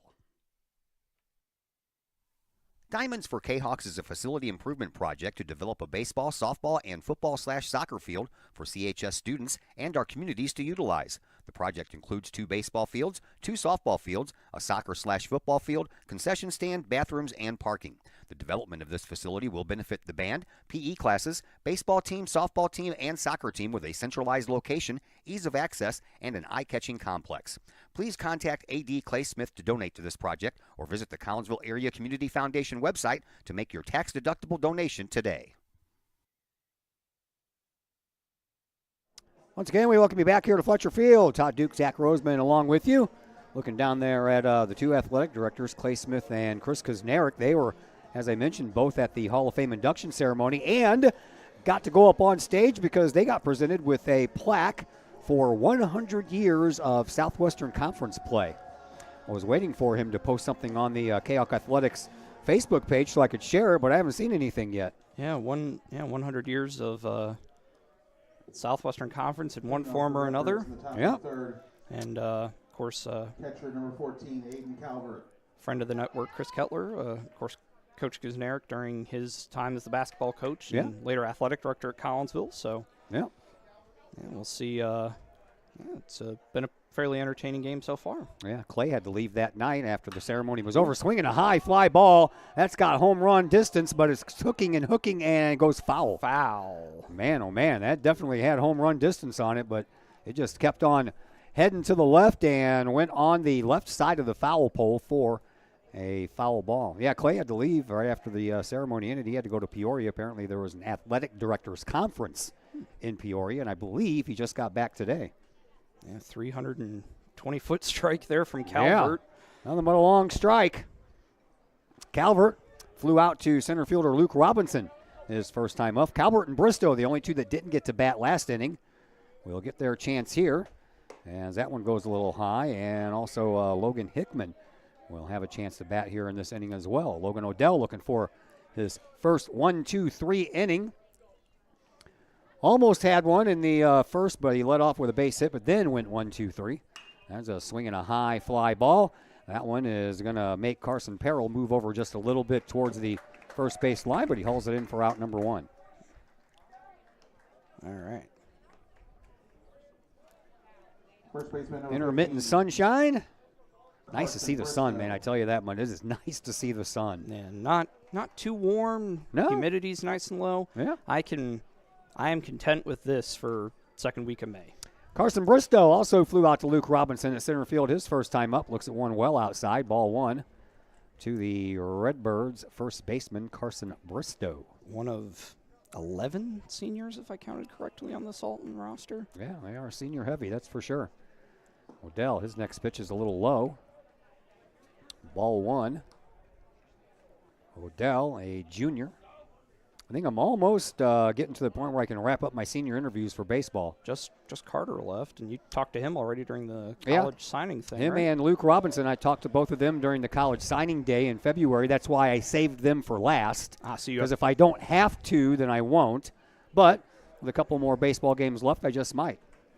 as long as the rain plays nice for us. Yeah. Monday looks like it's going to be nice enough to get that Nashville game in. Supposed to have a nice weekend. You and I have, of course, the Kahok Invitational Track and Field event Saturday. Looks like a sunny 77-degree day in the forecast for that one. But last week we thought we were going to have a nice weekend this past weekend, and it turned out not to be at all. Well, we'll see. There's a shot down the third baseline. Yeah, but that was because apparently these two low-pressure systems, one on either side of the state of Illinois, just kind of got stuck there. But now everything's moving out, so I think I can trust that forecast a little bit more than last week's. Full count pitch coming to Bristow now. Yeah. Bristow waits the one from Odell. Here it is. And he walked him. I thought for a second that looked pretty good. And umpire said, Coach Swip asks, where was that? Yeah. Umpire says outside. Not by very much, but we'll go with it. Second walk issued by Bristow, one of them. Forced in the only run of the game. Here is Logan Hickman, who led off last inning with a ground out to Lucas Owen. Then the floodgates kind of opened.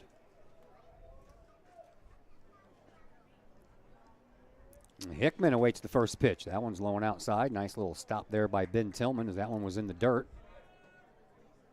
And we're going to have a timeout called as Coach Swip wants to come out and talk things over with Logan Odell. No one's warming up in the bullpen, so it won't be a pitcher's change. Wouldn't think anyway. I wouldn't think so unless, one of the fielders is going to come in and take over pitching. But maybe Coach Swip saw something that he wants to correct. Either that or he's still upset on that ball 4 call to Bristow. No, looks like he's not talking to the umpire at all. No. Pretty quick, real quick thing, just mostly at Odell. And he's said everything he needs to say nice and quickly, and now he's going to say something to the umpire as he comes back. Well, whatever it was real quick. Yeah, it was like that wasn't out, but so be it. Carry on. Yeah. No point. Still a close game. No point trying to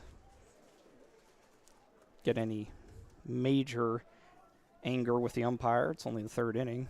1 ball, 1 strike to count to Hickman.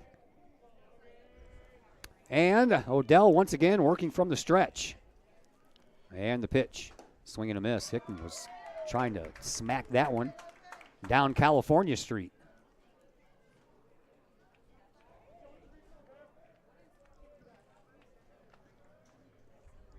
One and 2 the count to the opposing pitcher.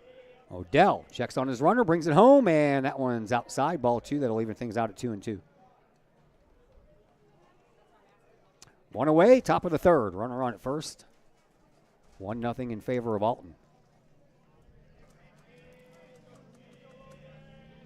Odell brings the next one home, and another chance there for Owen. Get one. Owen is going to take the one at first base that he knows he can get.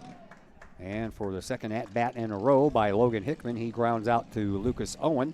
And there are 2 away. Runner down at second base. For Reed Murray. Reed Murray singled and scored the only run. He was the one standing at third base with the bases loaded when Odell walked Pilger. And that accounts for the only run of the game. RBI opportunity now here for Murray, though. And the pitch. And that one gets away and all the way back to the screen, and that's going to allow Bristow to go over to third. I'm not even sure what that was. That one just, I mean, it like went through Tillman because it never hit the ground. Yeah, it didn't hear anything. I guess it just missed everybody. I guess we'll have to call it a passed ball. And scored a wild pitch. It was like it never hit Tillman. Yeah. I guess. All right, we'll go with wild pitch. Yeah, that's an odd. Yeah. That was kind of, yeah. Anyway. All right. Now Murray has a runner just 90 feet away. Odell trying to wiggle out of another jam here. And the pitch to Murray on the way. Swinging a chance for the shortstop. Darden, he's up with it. And the throw over. And he threw it into the dirt. And try as he might, Pomerantz couldn't dig it out. I think we'll score that a single. So 2-0 now in favor of Alton. At least I would score that as a single. We'll see how it's scored, though. If it is an error, it's on Darden, I would think, on the throw. Yeah.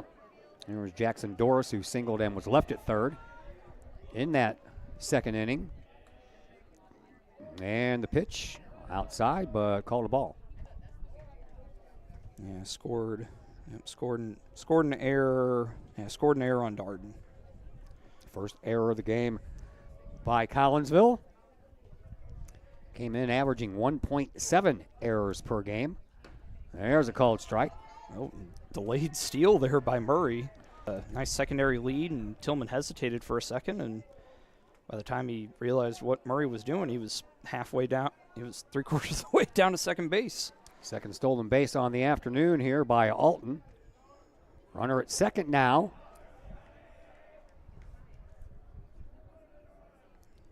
Two away, and that one's inside and low. 2-1. I believe so. Sounds right.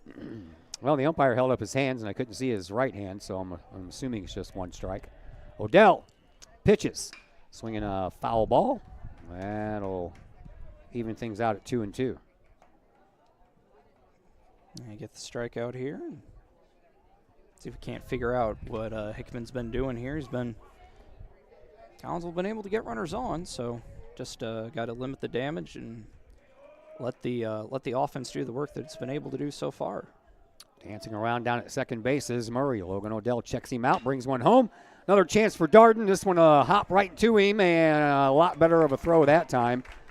And he gets it across the diamond for an out, but the damage is done. A run scores on an error, and Alton now has themselves a 2-0 lead as we head to the home half of the third inning, which we will tell you about right after we come back from a commercial timeout here on the Kahok Sports Network. Just because we're adults doesn't mean we don't have toys, am I right? If your adult toys consist of boats, campers, or RVs, then you need to call the GASA storage team of professionals. Winter weather in the Midwest can be quite harsh, and finding a place to properly store those expensive toys for winter can be just as rough as a Midwest winter. That's where the GASA storage team comes in, with outdoor self-storage and covered storage for your toys.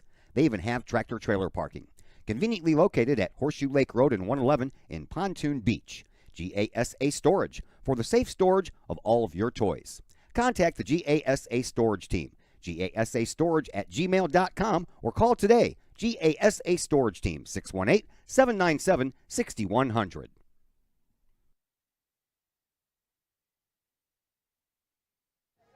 Once again, we welcome you back here to Fletcher Field at a very beautiful woodland park. Everything's nice and green with all the rain we've had. I'd be shocked if everything wasn't nice and green. Yep. Had enough rain and, like I said, rainiest April on record. 10.85 inches in the month of April broke the record from 1893. I think that year was 10.84 inches of rain. Yeah, I was like, that's about how long they've been keeping records. Yep, pretty much. In the Weather Bureau here in St. Louis. Here is Ben Tillman to lead things off. It'll be Tillman, Grant Darden back to the top of the order, and Carter Harrington. Tillman comes in batting .245 with 12 runs batted in, and that one gets away from the catcher, Calvert. Collinsville looking to get some base runners on board. They've only had one so far here today, and that was, two, and both of them reached on errors. But unfortunately, Carter Harrington was caught stealing, going from second to third, and that ended a threat. Collinsville could have scored a run there after Adam Bovenette reached on an error with Harrington at second. Might have scored him. Well, he probably would have because that ball went down the line. Here's the next pitch, swinging a chopper. That one's going up the middle and gloved over there by Parker. He throws in time for the out. Nice play by Nolan Parker at shortstop. Yeah, kind of throw it a little bit across his body. Tillman, not the fastest runner, but not slow by any means. Number 29, Grant Darden. Here is Grant Darden in his first at bat of this game. Darden comes in batting .256, 4 runs batted in on the year. Then it's back to the top of the order and Carter Harrington. Darden trying to get on base, keep these lines moving here for the Collinsville offense. He looks at one on the outside corner for a called strike. Hickman working fairly efficiently. That was pitch number 33 of the day for him. Next one is a foul ball. I think that hit Calvert in the mask. I think so. I heard some kind of a tink. Yeah. Seems like he's fine, but umpire will take the time to walk it out and check on Calvert. Seems like the senior catcher's okay. Yeah.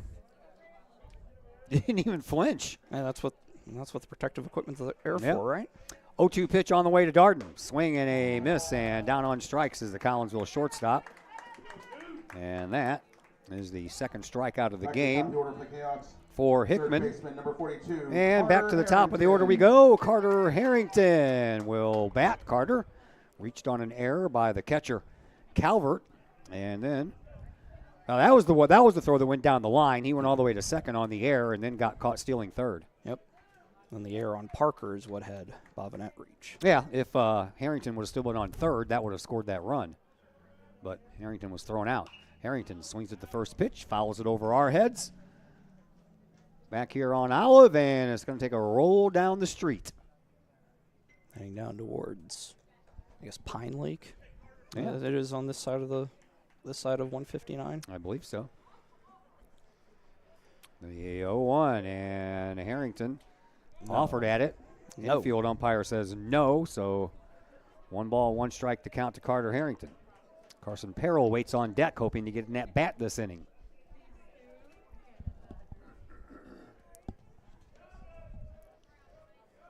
Hickman brings the next one home, swinging a high fly ball out of play once again. This one off to the left side instead of the right side. Didn't hear anything solid, so I guess it missed the cars. Let's hope.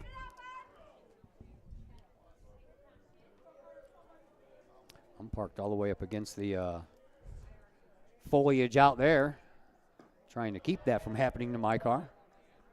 Ball is low. So 3-1 or full? 2-1. That's not. Or does he say 2-2? I don't know. I can't see the right hand. All right, so 2-2. I guess, okay, 2-2. Yeah, Keller can't see the left hand. I can't see the right hand. All right. So 2-2 the count. As they are going through some baseballs here. I guess Hickman didn't like the last one, so he threw it back in. Now it looks like he's going to throw another one in. He's want that one. Okay. So he has the one that has a base hit in it, right? Oh, well, sure, he's hoping for something different. Well, I know. I was talking about what I was hoping for. 2-2 the count. Hickman's ready to go. And Perrell looks at one outside and low. Now it's a full count. Yeah, full count, I guess. Harrington looking to get on base. Kahok's looking for their first hit. And the pitch on the way, swinging a high fly ball. That one's got some juice on it. Hogel goes back and he camps underneath it for out number 3. So a long ride on that baseball, but it settles into the glove of Hogel, and Collinsville gets blanked once again. And the Kahawks still looking for their first hit as we travel to the 4th inning, and we are back to tell you all about inning number 4 when we come back from a timeout here on the Kahawk Sports Network. Old Herald Brewery and Distillery in Collinsville produces their own spirits and beer on site right at the restaurant. Pair that with some of the most unique menu items around the entire metro area, and you can see why they are such a hit. They can handle you and your family, or they can handle you and your group. Throw in the occasional live entertainment, and you can see why Old Herald Brewery and Distillery is a must-stop destination in Collinsville. Old Herald Brewery and Distillery, 115 East Clay Street in Collinsville, 618-855-8027, or online at oldheraldbrewing.com. Your home is where you feel happy, safe, and secure. So if you see signs of foundation problems like cracks or uneven floors, worrying is natural, and getting it fixed is crucial. Woods Basement Systems understands. We've been solving foundation worries since 1986. Woods experts have the training and equipment to make permanent repairs. So stop worrying, because with Woods, it's fixed forever. Foundation problems don't get better with time, they get better with Woods, the all things basement-y experts. Call or go to woodsbasementsystems.com today. Bottom 2 in the order, then back to the top of the order for Alton here in the top of the 4th inning. It'll be Anderson Kaufman, Jack Pint, and Alex Pilger.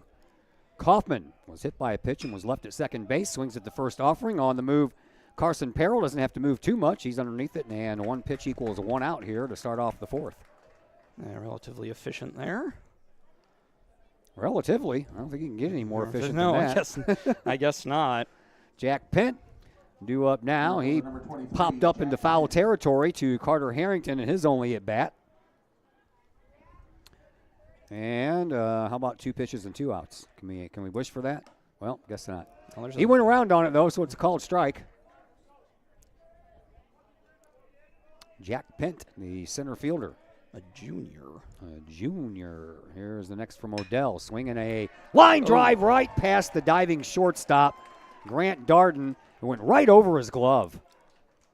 I would think that'd be scored as a hit. Oh, yeah, he never touched it. That'll flip the lineup over back to Pilger. 5th base hit of the afternoon for Alton. That will bring up the right fielder, Alex Pilger, who has a single. And he walked in the second to pick up an RBI. The other run scored on an error, so no one gets a run batted in for that. All right. Throw over to first base, and Pent is back in there. No problem at all. Harrington up on the grass again. Pitch, and that one's inside. Maybe a hair low. Didn't miss by too much. No. Not a bad spot to miss. Pent leads off over at first. Not a very big lead. And now he's squaring around to bunt. Takes it back. Runner goes, and the throw down is going to be in time. He's a dead duck. There you go. All right. And that was a nice strong throw from Ben Tillman. Pitch was a ball, I think. As hold on and let the field umpire get back to normal position. And the next pitch, swing and a miss.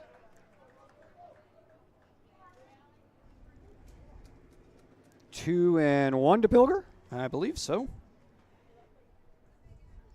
Next pitch from Odell on the way. Misses.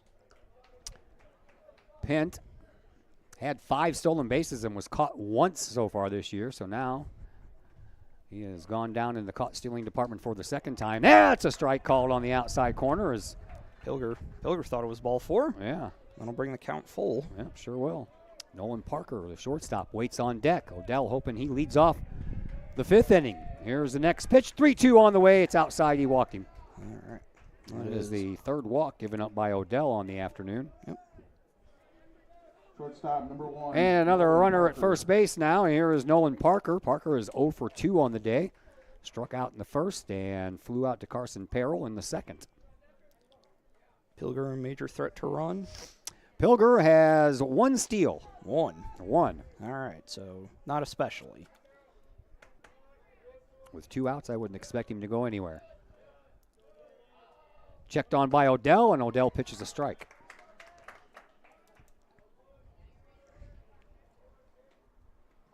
Odell.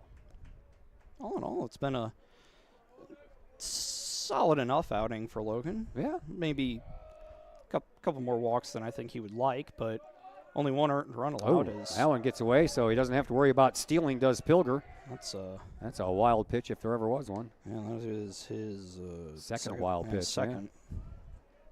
So a runner moves down to second, and now in scoring position for Nolan Parker. So Odell ready with a 1-1. Checks on his runner first and brings one home. That one's in the dirt. Nice stop by Tillman. Yep, kept it in front of him. And it's that was something that was maybe a little bit of a concern for Tillman last year, was the pass ball issue, but he's definitely improved as he's entered into his sophomore season. Full-time starting catcher, and the offensive performance has been there, and he's definitely earned his place as the starting catcher. Call a strike on that last pitch. That'll even the count at 2-2. Odell would like a strikeout, get out of this inning. Odell checks on his runner, checks on him again, brings it home into the dirt, and that one does get away from Tillman, but that's a wild pitch because that one hit the dirt first. Yep. So 2 wild pitches, and all of a sudden, Alton has themselves a run just 90 feet away. A runner on third. Full count. So still no harm. Just get the batter. Right? Yeah. One way or the other, get the batter. All right. Odell from the stretch. Another big, deep, heavy sigh. Swinging a fly ball. Perrell's on the run. He's going to have a hard time getting there, and he dives for it. Gets past him. Run's going to score. And the throw into second base is not going to be in time. And Alton has just added on to their lead. It's 3-0 Redbirds. On the RBI double by Parker. So the 2 wild pitches really hurt. Yeah. Because if he was still at first base, he probably doesn't score. Probably not.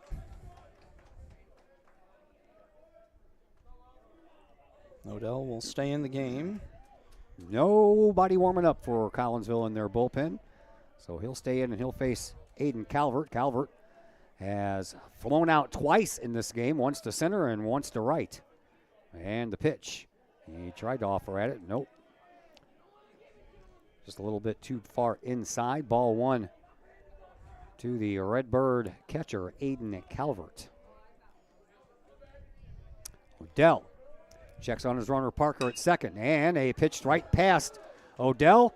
Handled by Darden, though. What a nice play. He had to go all the way behind the second base bag to pick that one up, and the inning comes to a close, but not for Alton. Gets another run across the plate. We go to the home half of the fourth. Collinsville looking for their first hit and their first run. We'll see if they can put any of those together here as we come back from this timeout on the Kahok Sports Network. Collinsville High School alumni Stacy Lauenstein, CHS class of 91, Lisa Bassetto, Sarah Sulke, and Tracy Limp, CHS class of 94, Tony Geisen, CHS class of 96, and Kevin Robinson, CHS class of 99, want to wish all of our Kahawks a great year. We look forward to cheering you on and supporting you. Work hard on the court and the field, as well as in the classroom. Remember, once a Kahawk, always a Kahawk. Hashtag Kahawk Family.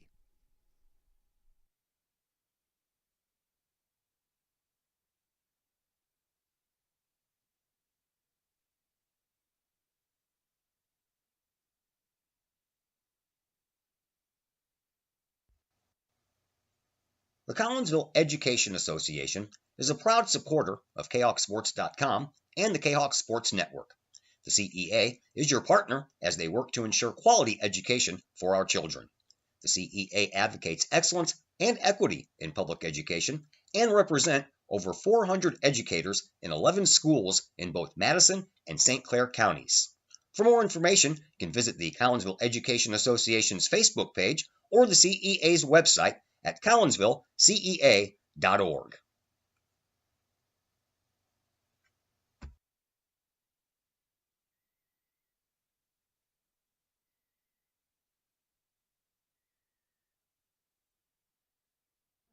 We welcome you back here to Arthur Fletcher Field at Woodland Park. Todd Duke, Zach Roseman along with you. I'm looking out the door here, and I see people sitting in chairs on the side. That's like a little bit too far away to be able to see everything, isn't it?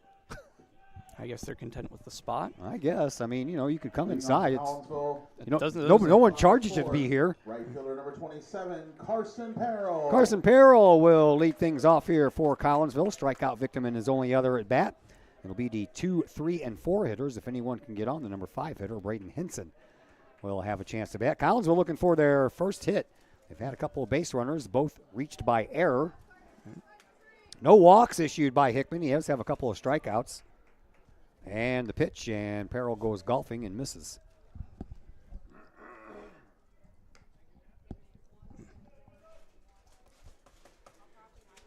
A chance for some rain tomorrow. Our first week of washers play.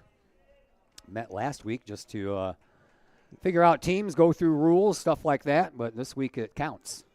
Hoping the rain holds off and we can get some play in. There's a shot down the third base side. Up with it is Kaufman, and he throws across the diamond for out number 1. That'll bring up Adam Bovenette, the designated hitter, reached on an error in his only at bat, and then was stranded at first base. That came right after Carter Harrington got thrown out at third trying to steal. I don't really think he was trying to steal. He just got caught off the bag. Yeah, it was scored a caught stealing. Oh, yeah, so, you have to. Yeah. He got thrown out at third. So. Yep. Hickman's ready. Next first one to Bovenette is a little outside and low, ball 1.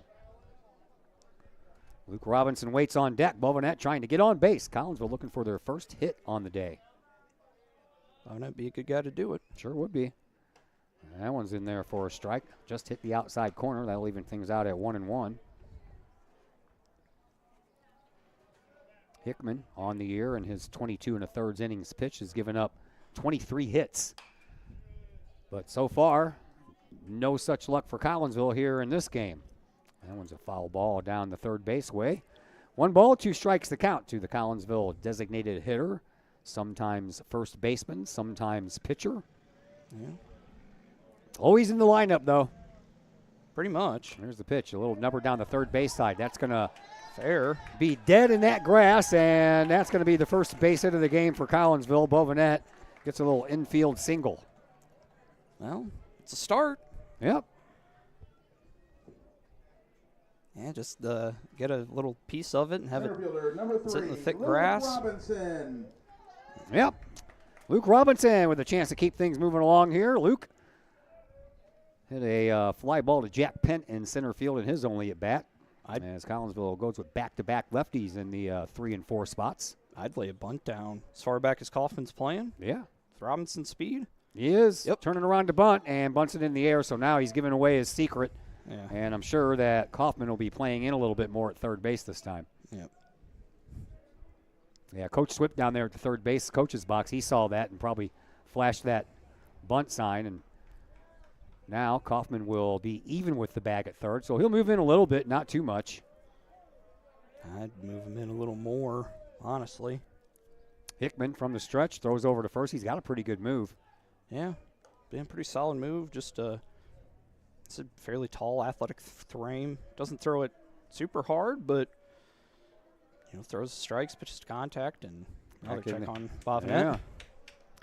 He's a little sneaky with those quick moves over there. Yeah.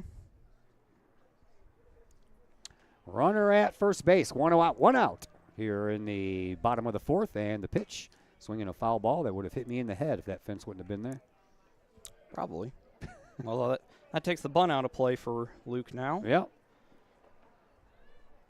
Kaufman will still play 0-2 the count. A little farther forward, right on the edge of the grass, essentially.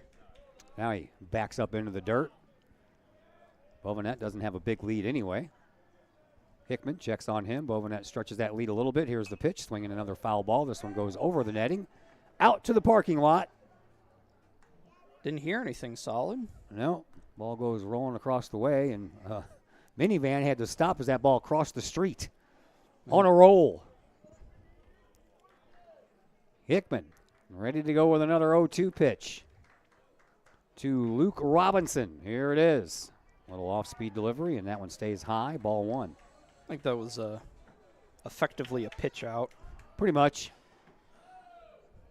I don't think you'd run Bovenet here, but just let's say it's like Parker's playing pretty far over. Next pitch on the way to Robinson. Swinging a shot to the third baseman off of his body. Bovenet will be safe at second. Throw at first is not in time. And Collinsville has runners on at first and second base. Might be another error on Kaufman. Well, bounced off his body, and then his throw took the first baseman off the bag. So at some point, one of those two things is probably an error. Yeah, it's like if he does either one of those cleanly, I think he gets Luke.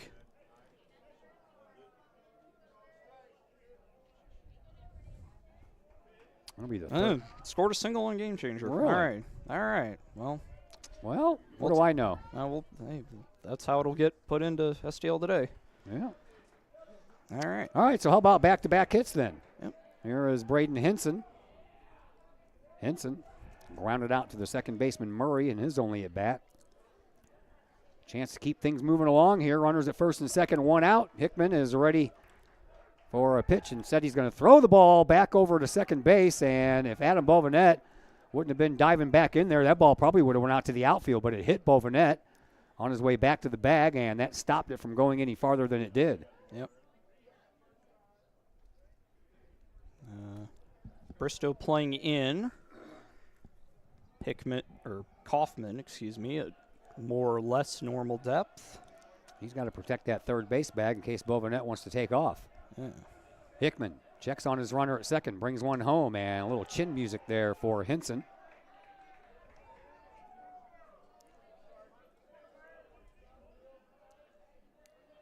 And Hickman doesn't waste any time climbing back up on top of the hill. Looks in for a long time to his pitcher Calvert. Now from the stretch, he's ready to go. And the pitch, turning around to bunt. Bunts it foul back to the screen. That'll leave the count at 1-1. No harm in trying it. Just need a... Kind of hard to figure out if he was trying to go down the first base line or the third base line. First baseman Bristow, as you mentioned, playing in on the grass, but Kaufman is not. He has to kind of hold there at third base because Bovenet could steal third. Hickman, he's ready to go. Dangles that right arm down. And from the stretch, the pitch. Low. 2-1. 2-1 the count to Braden Henson. Roman Pomerantz waits on deck. Collinsville, runners on first and second. Tying run at the plate right now in the form of Braden Henson. Kahok's down 3-0 here in the home half of the fourth. Hickman, another nice long look in.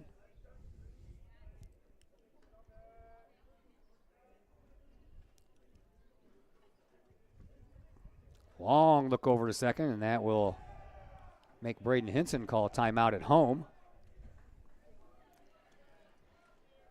Logan Hickman works quickly with nobody on, but with runners on, he's a little bit more deliberate. Mm-hmm. Said that maybe Alton kind of want to play their baseball kind of fast, and now Collinsville getting runners on, that slows things down a bit. They're going to throw over to second base, but back in there without a slide is Bovenet. Robinson's down at first. First and second. Hickman. Playing him to push. Pogel well off that left field line. Henson able to get one over Kaufman. That could clear the bases with Robinson's speed.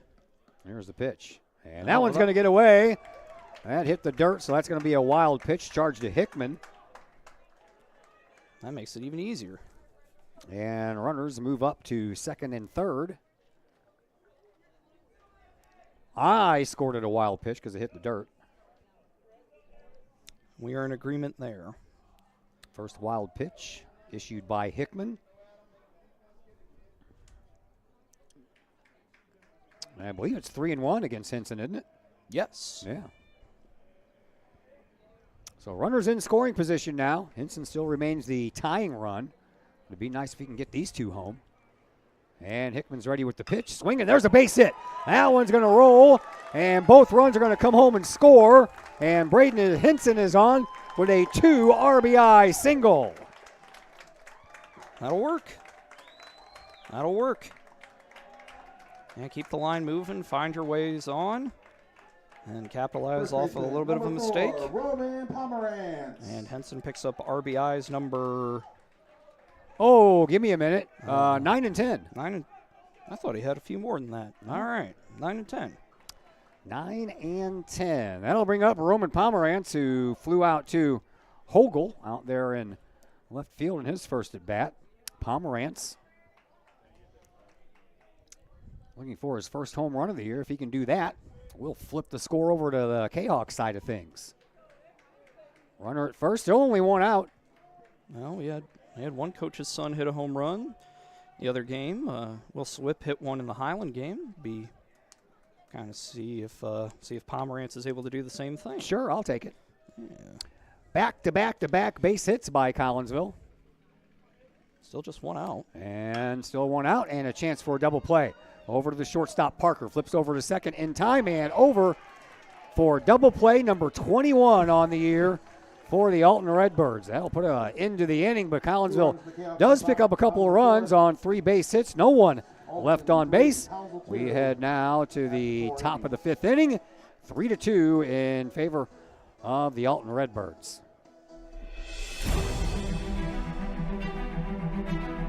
At Visionary Wealth Advisors, we empower you to see your future before it's your future, to create your inheritance,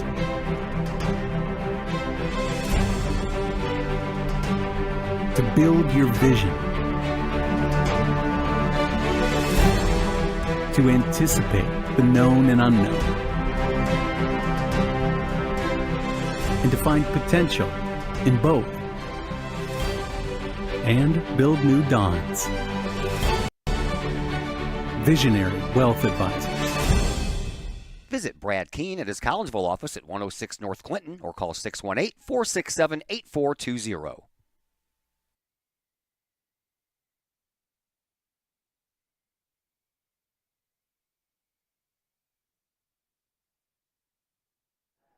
Well, the Kahawks picked up their first hits of this game in the last half inning. They strung together 3 in a row, and 2 of those came home to score. And Collinsville has made this a 1-run ball game as we head to the top of the 5th inning. Kind of a fast-moving game. Yeah, it got started about 10 minutes late. Yeah. We're not even at the going into the 5th inning, and it's not even 6 o'clock yet. Yep. All right. So it'll be the middle of the order. Carson Bristow, Logan Hickman, and Reed Murray coming up here for the Redbirds. And the first pitch, swinging a high fly ball. On the move is Hinson. He's not going to get there. That ball is going to land right at the base of the wall. And into second base is going to be Carson Bristow with a stand-up leadoff double. That's not what you want to see right after your team gets you back to within a run. Yeah, Bristow got a good piece of it. Pitcher, number 3. He tattooed that ball right out to the 375 mark, so probably right around 370. Looks like we got a change of some kind. Is in to run That 5. is going to be Parker Hope. Second base for Alton, number 5. Parker Hope. All right, so Hope pinch runner for Bristow. Wonder if we'll see. Has Bristow pitched at all this year? Bristow has pitched a couple of games, 2 innings total. Wonder if maybe they'll go, maybe trying to use him as a relief option.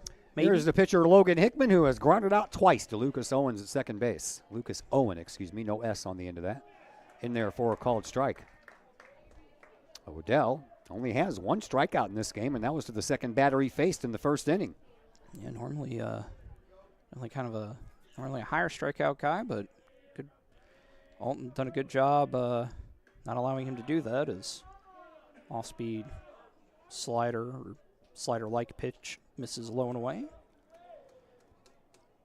1-1 now the count to Hickman. 1-1 is exactly the count to Hickman. Hope has a lead at second base. Odell checks on him and pitches. Swing and a miss. Hickman in a 1-2 hole.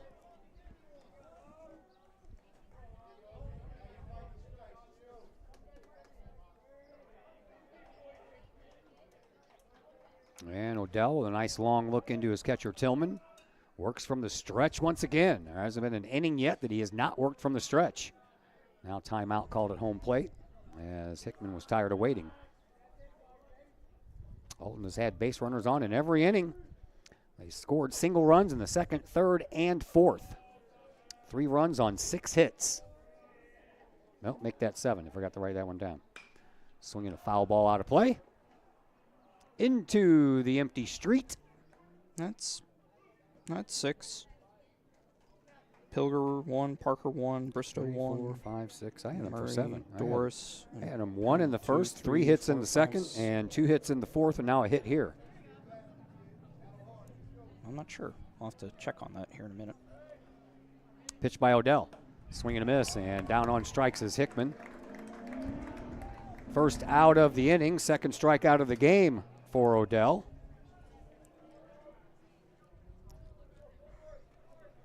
And that'll bring up Reed Murray. Murray singled and scored in the second, reached on an error in the third, but was stranded at second base after he stole a second. 1 for 2. Told. Odell checks on his runner, brings it home, and that one's a little low. Ball 1.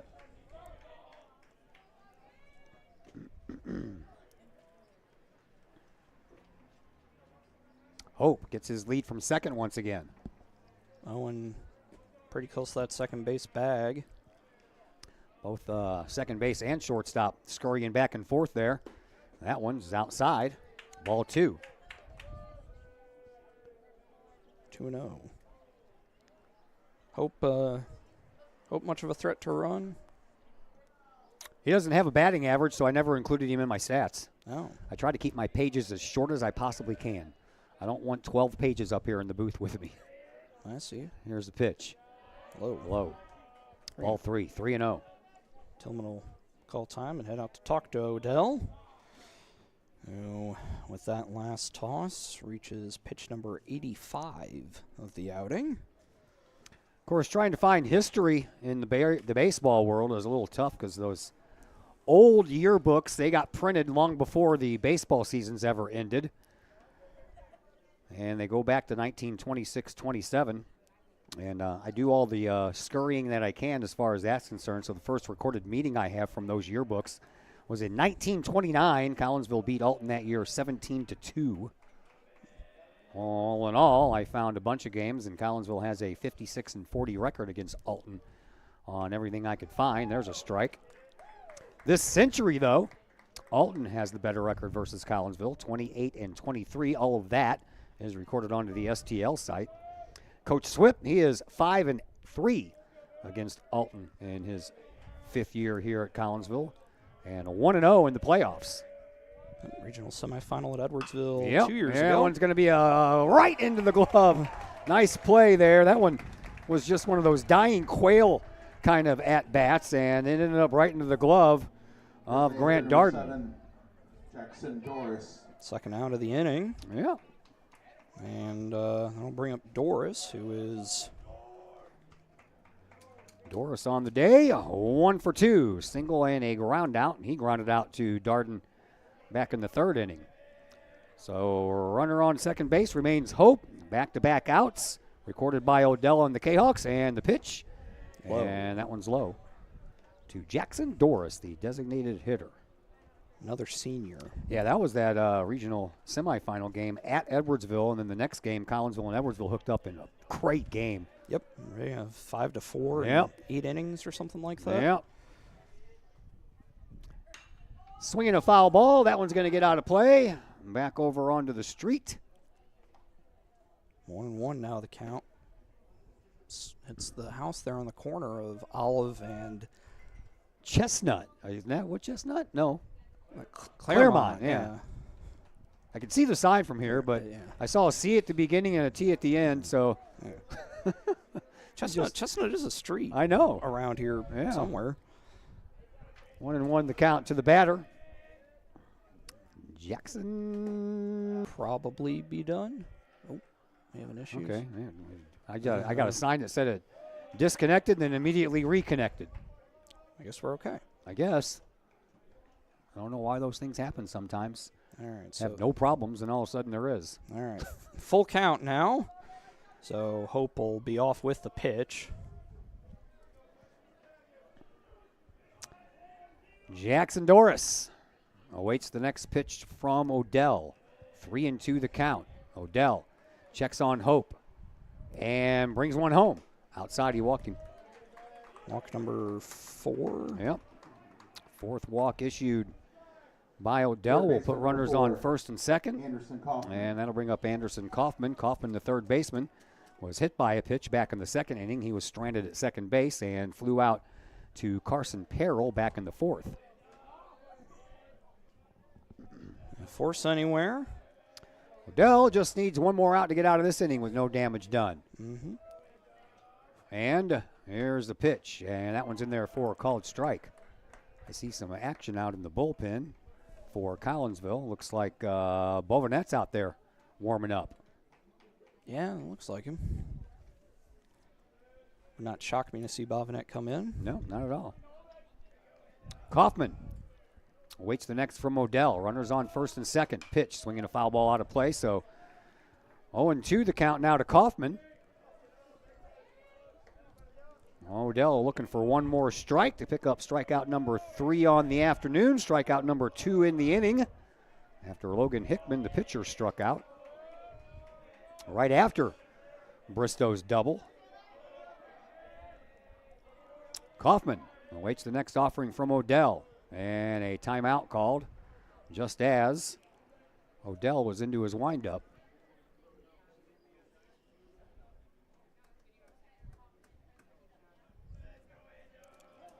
All right.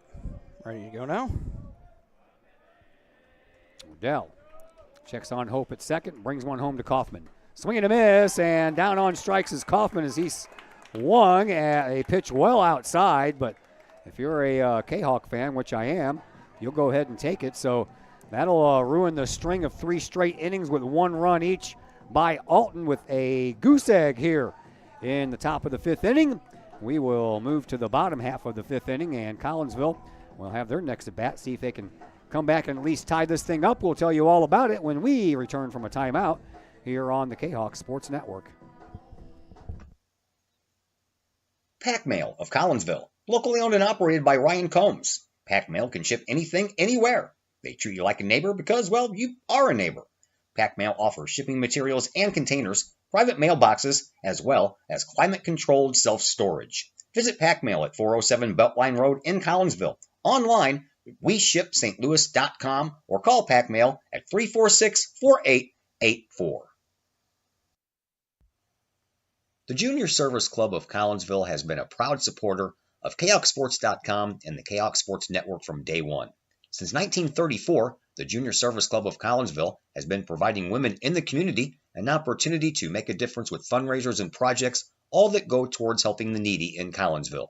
If you would like any information on any event sponsored by the Collinsville Junior Service Club, head to Facebook, type in Collinsville Junior Service Club, and then click on the event tab. We thank the Collinsville Junior Service Club for their continued support of the Kahok Sports Network and KahokSports.com.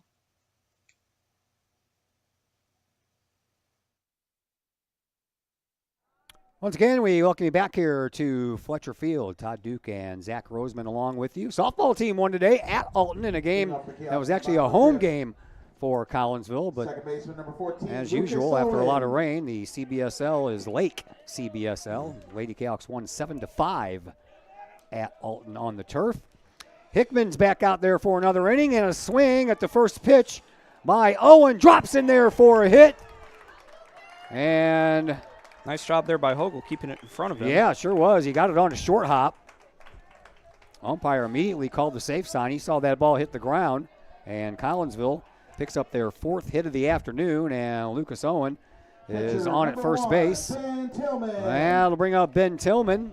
Tillman 0 for 1 on the day. Grounded out to the shortstop, Nolan Parker. Owen coming into that bat, grounded out to the pitcher in his only at bat before then.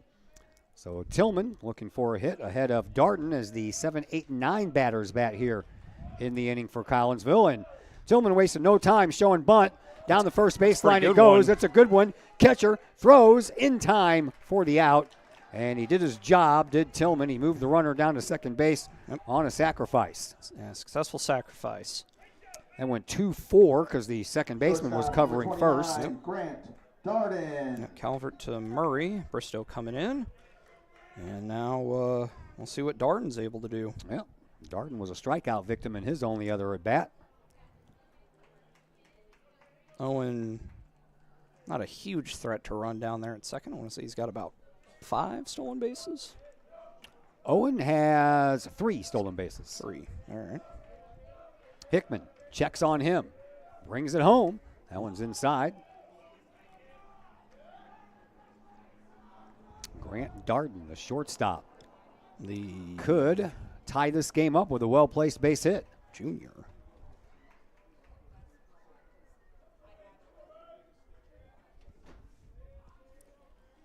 And Hickman from the stretch once again himself. Checks on his runner at second, brings it home. High, ball 2. 2-0 the count to Grant Darden with Carter Harrington back to the top of the order waiting on deck. Hickman not too high up there in terms of pitch count, but maybe looking a little labored here. Chaos have been able to figure him out a little bit more here over the past inning or so after being, well, nigh untouchable for 3 innings or so there. Hickman's pitch is inside for a called strike. 2-1 the count to Grant Darden. And this one will be pitch 65 for Hickman, which through 4 1/3 is a solid enough pace, I would say. Owen represents the tying run down at second for the Kahawks. And Hickman ready with the 2-1 pitch. After he checks on Owen twice. And a bunt down at home plate. He's going to fall foul ball. Umpire says it's foul. Hit off the plate. Or it hit Darden while he was still in the box.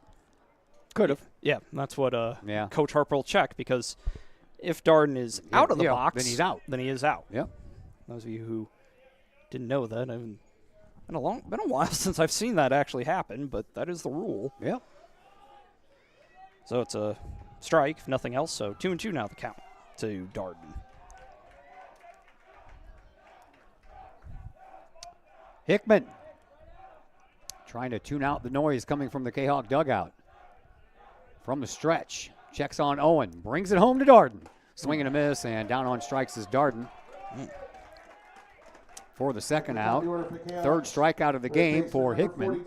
Carter Harrington. That'll bring up Carter Harrington. If Collins wants to tie this game up, it's going to be up to Carter. And now Coach Harper is going to go out and talk to his pitcher. Let's continue with a little history lesson here. Oh, we got a minute? Yeah. See if we got any changes that are made. So we went from 1929, and the next score in the yearbooks wasn't until 1956. See, I told you, man, when those spring yearbooks come out, they don't wait for the spring sports to end. Collinsville beat Alton twice that year, 13-1 in the season opener, and then 20-5 later that year. Somewhere in the early to mid 20th century, and Alton beat Collinsville, but the earliest loss that I could find was in 1959 when Alton beat Collinsville 4-0. And the first Kahawk playoff meeting, according to the yearbook research, was in 1973. Collinsville beat Alton 3-0 in a regional semifinal, won the regional championship game 2-0 over Columbia, beat Jerseyville 4-0 in the sectional semifinal before they lost to Lincolnwood by a score of 6-4 in the sectional final. Yep. Alton with 4 trips to state all time, all in the one class era. 2 second-place finishes in 1951 under Coach Tony Jurises, and in 1972 under Coach Wayne Tyler. Harrington waits for the pitch from Hickman. Here it comes. And that one stays a little high. Go ahead, finish up. Yep, and the other trips also under Coach Tyler, coming in 1966 and 1969. Last regional title for the Redbirds was last year, actually. Yeah. Beat O'Fallon or Belleville West, somebody like that, and then lost in the sectional semi to Edwardsville. I was going to say probably Edwardsville. That'd be my guess. That one gets away, but not far enough for Owen to advance. Yep. Last regional title before that was the 12-13 season under Coach Todd Haug. They went 28-10 that year. Last year, did have a 30-win season in 2015, but went 30-7, but did not win a regional. 2-0, I believe the count is to Harrington. That's right. Hickman checks on his runner, brings it home, and that's in there for a called strike, 2-1.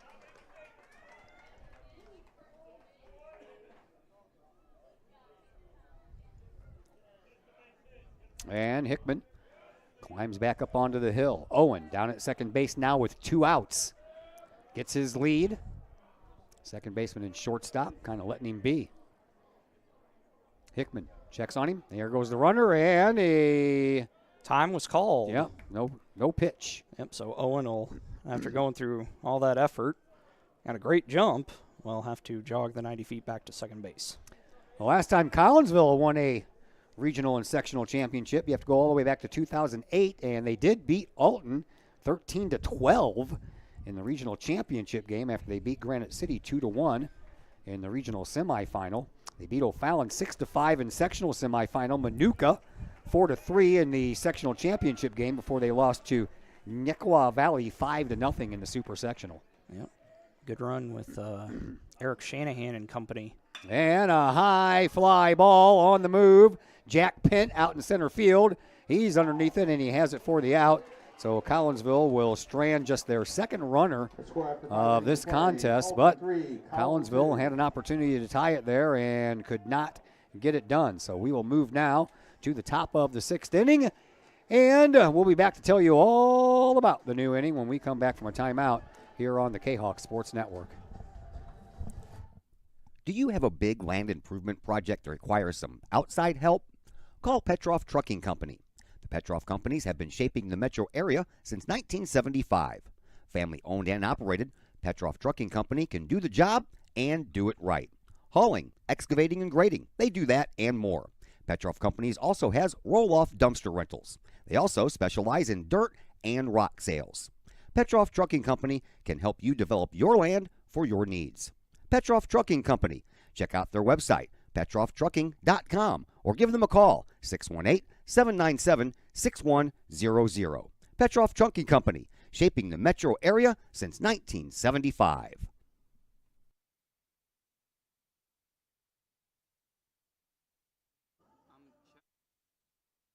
Adam Bobinet will come into pitch here in the top of the 6th inning. Todd Duke and Zach Roseman back with you. Bobinet on the year on the mound is making his 9th appearance. He has a 1-3 record, 11 innings pitched. He has struck out the same amount that he has walked. That would be 6 each, and he has a 2.55 earned run average. Also has 2 saves, I believe. Yes, he does. Yeah. And he will face Jack Pent, the number 9 hitter for Alton, and then back to the top of the order, and Alex Pilger and Nolan Parker. Well, looks like might have some, I don't know. Nope. Just I was saying, as Coach Harper. 23, 20, and 1 are all out there swinging bats. Nolan Parker going back to the dugout. And I don't know. We'll see. We'll see any changes as they're made, right? Yeah, we will. No, he just went over there to lean his bat up against the fence, and now he's putting on the batting gloves, readjusting everything. Big bird. We have some foul. That's a goose. Oh, okay. I just saw a flash of white on the tail. I was like, yeah. I was like, that an eagle? A bit of an unusual time of year for that. But yeah, the goose The Canada goose much more common. They Leading off for Alton in the top of the 6th. pretty large number of them that make their abode at some of the Center fielder number small 23, lakes Jack that dot Pent. the grounds of Woodland Park. Yep. Here's Jack Pent to lead things off. 1 for 2 on the day. Fouled out to Carter Harrington back in the 2nd inning, and then singled and was caught stealing back in the 4th. The lefty digs in to face Adam Bovenet. Bovenet bats left, but he throws right. Outside corner, he hits it. Strike 1. Jack Pent spells his name P-U-E-N-T. Of course, I have to ask when I get here so I don't get names wrong. Coach said, just remove the U. Down to the first baseman, Pomerantz. He'll bobble it for a second, but he has plenty of time to pick it up and step on the bag for out number 1. Back to the top of the order. 3 unassisted. Center field, or right fielder number 20. Alex Pilger, the right fielder, has reached base all 3 times today. Singled in the 1st, walked in both the 2nd and the 4th. That walk in the 2nd scored the first run of the game, so he got credited for an RBI without swinging the bat. So officially, he's 1 for 1 on the afternoon. Yes. That one's inside. Ball 1 from Bovenet. All the defense remains the same for Collinsville. It's essentially removing the DH. Yeah. That's all. And swinging a little foul ball right off the end of the bat. On deck batter, Nolan Parker will come out and take care of it. Odell, while he was in there, he pitched 5 innings, walked 4. Struck out 3. Struck out 3. And 3 wild pitches and a hit batter.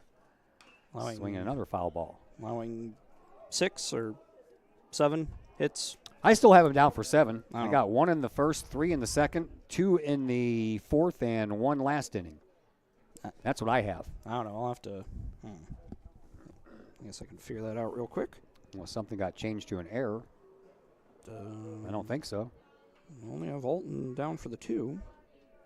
Yeah, Collinsville only has 1. Yeah. And a foul ball out of play. Let's see. Single by Pilger to lead off the game. Single by Murray. Single by Doris. Yep, that was my 2 in the 2nd. In the 2nd. 3. Hold on, why did I have 3? Ground out, single. I don't. You're right. There's only 6. Okay. That one misses. And that'll bring the count So to we had a walk. 2 and 2. Started off with a ground out, then a single, then a hit by pitch, then a foul out, then a walk, and a foul, and another foul. Yeah. Okay. So I don't know why I wrote down 3 when it was only 2. All right. Got that figured out. Swinging a high fly ball on the move, Braden Henson. Henson is underneath that one and has it for the out.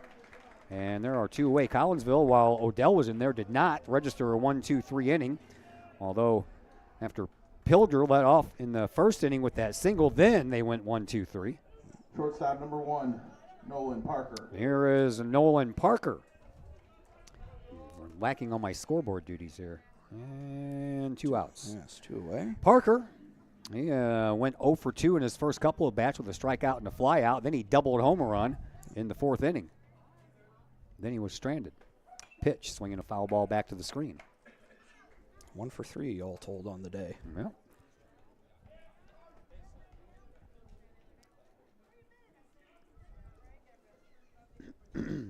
Calvert with the shin pads on again, waiting on deck.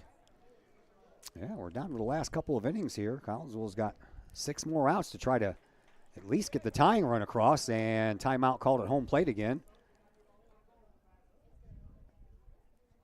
Umpire saying something above I guess that's. I don't know that he ever stopped. I guess there's. So if there would have been a runner on, would have been a balk. Yeah, I guess he's saying that's an illegal pitch, and that'll prompt Yeah. pitching coach Ryan Warnicki to come out and ask the question. Former head coach Ryan Warnicki. Yep. Was an assistant before that under Coach Trapp. We Yep. talked about that 2018. That was. Yep. Coach Pete Trapp. Yep. I guess he said he dropped the glove down to come set, and then he moved it again. Coach Warnicki doesn't seem thrilled with the explanation, but he said all he's going to say. Yeah, Warnicki was supposed to coach again during the pandemic season that got wiped out, and during that he decided to step aside, and that's when Swip took over the next year. Yep. And then a couple of years last year, I think, Coach Warnke.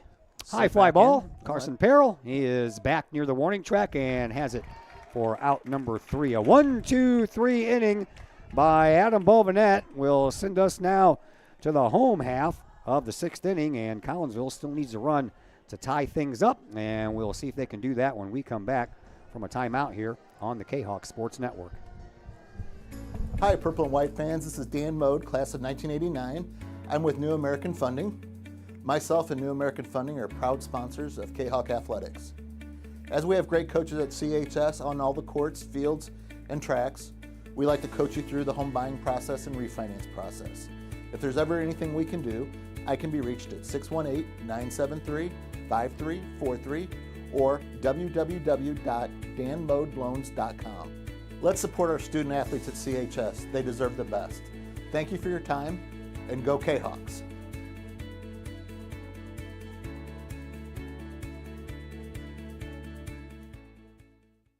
Looking for something to get your high school student involved in? Maybe joining the Collinsville Kahok Trap Team is that something. Created in 2017, the Collinsville Kahok Trap Team has joined a long line of area schools in one of the fastest growing and safest sports in the country. Trap shooting is a fun, team-oriented outdoor sport that offers friendship, competition, and teamwork, all in a safe and fun environment that encourages students to be part of a team in which they will learn valuable skills and are encouraged to engage in community involvement through volunteering and mentoring. If Collinsville Trap sounds like something your student would be interested in, call Collinsville Trap at 618-795-9893 or visit Collinsville Kahok Trap on Facebook. Our pitching change to tell you about as Anderson Kaufman will move from third base to the mound. Logan Hickman will then move from the mound to third base, so a straight-up swap out there. And for young Mr. Kaufman, this will be his 9th appearance on the year. He has 6 starts, 5-1, 30 innings pitched plus, a 2.74 earned run average, and I told you this earlier in the game, but in case you weren't with us, 37 strikeouts to 4 walks on the year for Kaufman. And again, for those of you all who weren't here with him, this kid's a freshman. Yeah. Yeah, definitely. That's impressive. Yeah, not elite hitting wise, but for pitching wise, he's been pretty darn good. So, yeah, we'll see if the Kahawks are able to figure him out. Yeah, we'll have to face the part of the order that ended up scoring a couple of runs in that 4th inning. Carson Perrell, Adam Bovinette, Luke Robinson. If anyone gets on Braden Henson, Perrell started off that inning with a ground out, but then 3 straight base hits by Bovinette, Robinson, and Henson allowed Collinsville to get this game where it is now within 1 run. And give you all a rundown on Hickman real quick. 5 innings pitched, 4 hits allowed, 2 runs, both earned, no walks, 3 strikeouts, and 1 wild pitch on 70 pitches all told. So Carson Perrell, 0 for 2 on the afternoon. That means he's due, right? I think so. For a guy hitting up over 400, you figured he'd get 1 eventually. The right-handed freshman, Anderson Kaufman, ready to go with his first pitch of this game. And here it comes. Swinging a little foul ball that stays at home plate.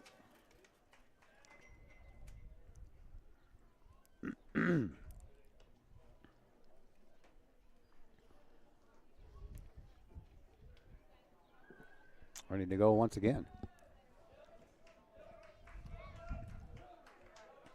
No, it'll probably be a strike. Kaufman doesn't walk too many guys. Well, that one's in the dirt. Nice stop out there by Calvert, even though no one's on. Still a nice stop. Yep. And above and out waits on deck. Perrell trying to see if he can get on ahead of the Kahawk now pitcher. Kaufman looks over that glove and brings it home, swinging a foul ball out of play. So 1 ball, 2 strikes the count to Carson Perrell.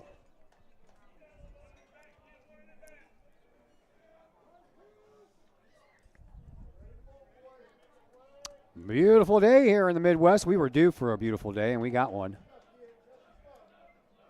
Kaufman, he's ready to go, and here comes the next pitch. Swing and a miss, and did he get a hold of it? Must have. Yeah, it's like if it hit him, he's out, I think. Must have gotten the handle of the bat because that was well inside, and it looked like for a moment there that Peril missed that one. So the count remains 1-2.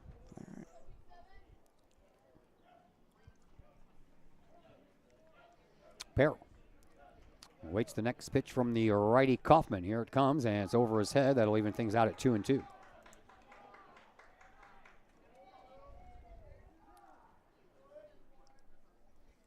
Two and two the count. Hopefully by the time I get back out here on Monday, they can have that scoreboard figured out. Hopefully. Kaufman ready with that 2-2 pitch. Here it comes.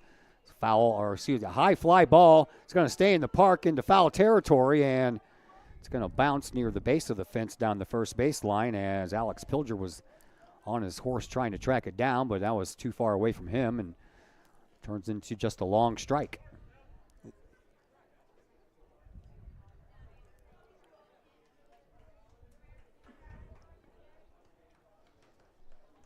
We're in the bottom of the sixth. Alton had single runs in the second, third, and fourth.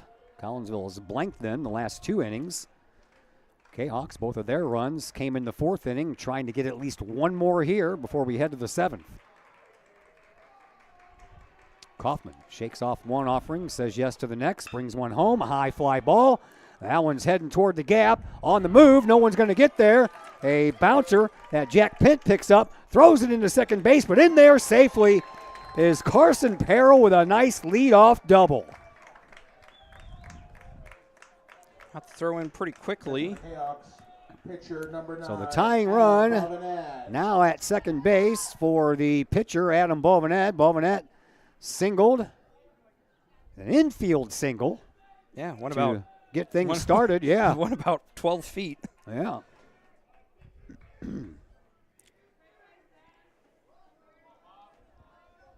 And we'll see if Bovenet can do something special here to bring around that tying run. Carson Peril at second base. No one out. Bovenet reached on an error in his only other at bat, so he's been on base twice today. OBP machine.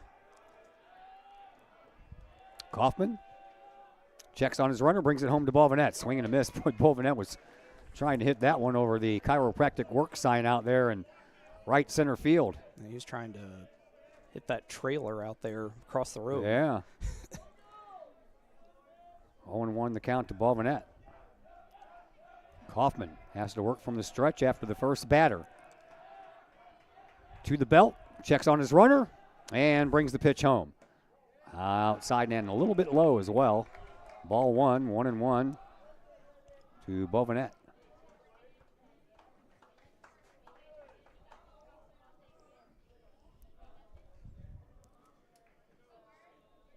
Adam looking for something to drive here. Kaufman, he's ready with the 1-1. Checks on his runner twice, brings it home, swinging a foul ball out of play. And now Bovenet in a 1-2 hole. Bounces around down in the trees. And actually wound up rolling back into the parking lot. So 1-2. Boys volleyball team had to go out to Belleville East and play one of the top programs in the state. And lost in 2 sets. So did the JV team. We'll have volleyball for you on the Kahok Sports Network Thursday from the other school in Belleville. The other public school in Belleville, I should say, Belleville West. Pitch, swinging a fly ball. This one has got Hogel on the run, and he'll pick it up. And a little bit of a hesitant throw. He dropped it, but after it was called an out, wasn't it? No? Well, I guess he'd be E7? Yeah. Okay. Well, yeah, it was like Bovenet staying there. No motion from Coach Harper. Well, that has definitely got to be an error, and if that's the case, that is going to be the third error in the game for Matt Reynolds in as a courtesy runner, and that will prompt a mound visit. Yeah. So Kaufman showing a little crack here and there after we hyped him up with the 37 strikeouts to 4 walks, 2.74 earned run average coming into this game, but Collinsville has the tying run just 90 feet away and the go-ahead run at first base in the form of Adam Bovenet, but Matt Reynolds comes in to do a little courtesy running.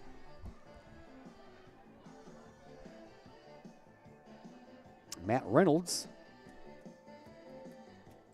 on the year has a stolen base, in case you were thinking. Yeah, it's pretty athletic kid. We've seen what he can do on the football field, but maybe in terms of out-and-out speed, not the absolute fastest guy, but definitely not a slow guy, and we'll see what Robinson's able to do. We'll see what Swip wants to do with his guy at first base. You want to send him down to second, put him in scoring position with that potential go-ahead run? I'd try maybe a safety squeeze, maybe, as they'll say. I'll tell the Owen, make sure it's just the on-deck hitter and just the on-deck hitter and the coaches that are allowed to be out of the dugout. Luke Robinson's up to the plate. He is 1 for 2 on the day. Singled and scored in that 2-run fourth inning after a fly out to center fielder Jack Pint to end the first inning. Little bluff to third, turn around to first, another bluff there, and nothing doing. Everybody was a little bit too close to the bag. They weren't going to bite on that. Yeah. Reynolds leads from first. Perrell from third. Perrell represents the tying run. Right now, Luke Robinson is the man of the hour. The lefty up at the plate. First pitch from Kaufman on the way, and it's down low, ball 1. Well, maybe a bit of a high-pressure outing for the freshman. And he'll Reynolds is like standing on the bag, so I was like, it wasn't like he had to go anywhere. He's like, Kaufman's like, well, no point me throwing it. Yeah. Both runners have a small lead. Kaufman from the stretch brings it home. Bunt, and that one is foul as foul can be as that ball goes over the press box on a bunt attempt. Yeah. Yeah, I don't hate the idea. No? Trying to catch him off guard. Yeah, if you know nothing else, move Reynolds over. Yeah. And if everything goes really well, Perrell's fairly fast down there at third. Get him aggressive, maybe try and push across that tying run, but nothing more than a foul ball. Yep. Of course, Bristow holding on Reynolds at first, so if he bunts it down the first baseline, not a lot he's going to be able to do about it, depending on which part of the line it goes to. Here's the pitch, and a swing and a shot back past the pitcher, and the second baseman will tag out the runner and throw it over the head of the first baseman, and they're trying to argue that there was runner interference, but you know what? They had to tag Reynolds out, and that's exactly what they did. So that play goes 4 unassisted for the putout, and Robinson will reach on the fielder's choice. Murray's got to be careful here. He's definitely having a conversation with the umpire. So 4 unassisted, Reynolds out. Robinson gets the RBI. And will advance. And we are tied. Yeah, and Robinson will advance up to second on the throw. On the throw. Yeah. And Coach Harper will have the conversation with the umpire. And, well, he's prompted a conference at least. Yep.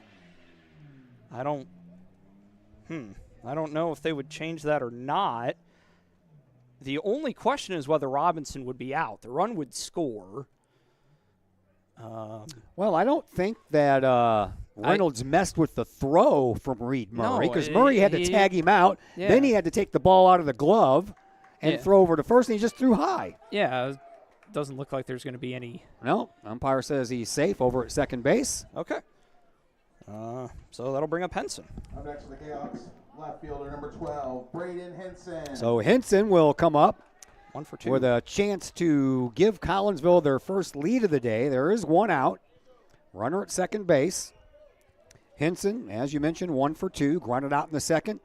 Singled and picked up 2 RBIs as Bovenet and Robinson came around to score to give Collinsville their first 2 runs. Another RBI opportunity here. Yep. See if that rattled Kaufman at all. Here's the pitch. He's going in, a shot down the third baseline. There was a hit and run on. Tell you what, Luke Robinson got a great jump from second base, too. Well, I think if Henson would have swung through that. We know Luke can run. Yeah. Robinson probably would have been at third base with no problem at all there. I'd send him again. Robinson, 17 stolen bases to lead the team in the stolen base category. And more importantly than that, he has not been caught yet. Kaufman checks on Robinson, checks on him again, and now Henson will call timeout. Kahok dugout's very pumped up here. Yeah. Not much noise from the Alton contingent. No. Kaufman, he is ready with another pitch. Checks on his runner, and then they got him hung up, and he's in there safely. The ball popped out of the glove anyway of Nolan Parker, but I think he would have made it back in there anyway because the throw was high. Yeah.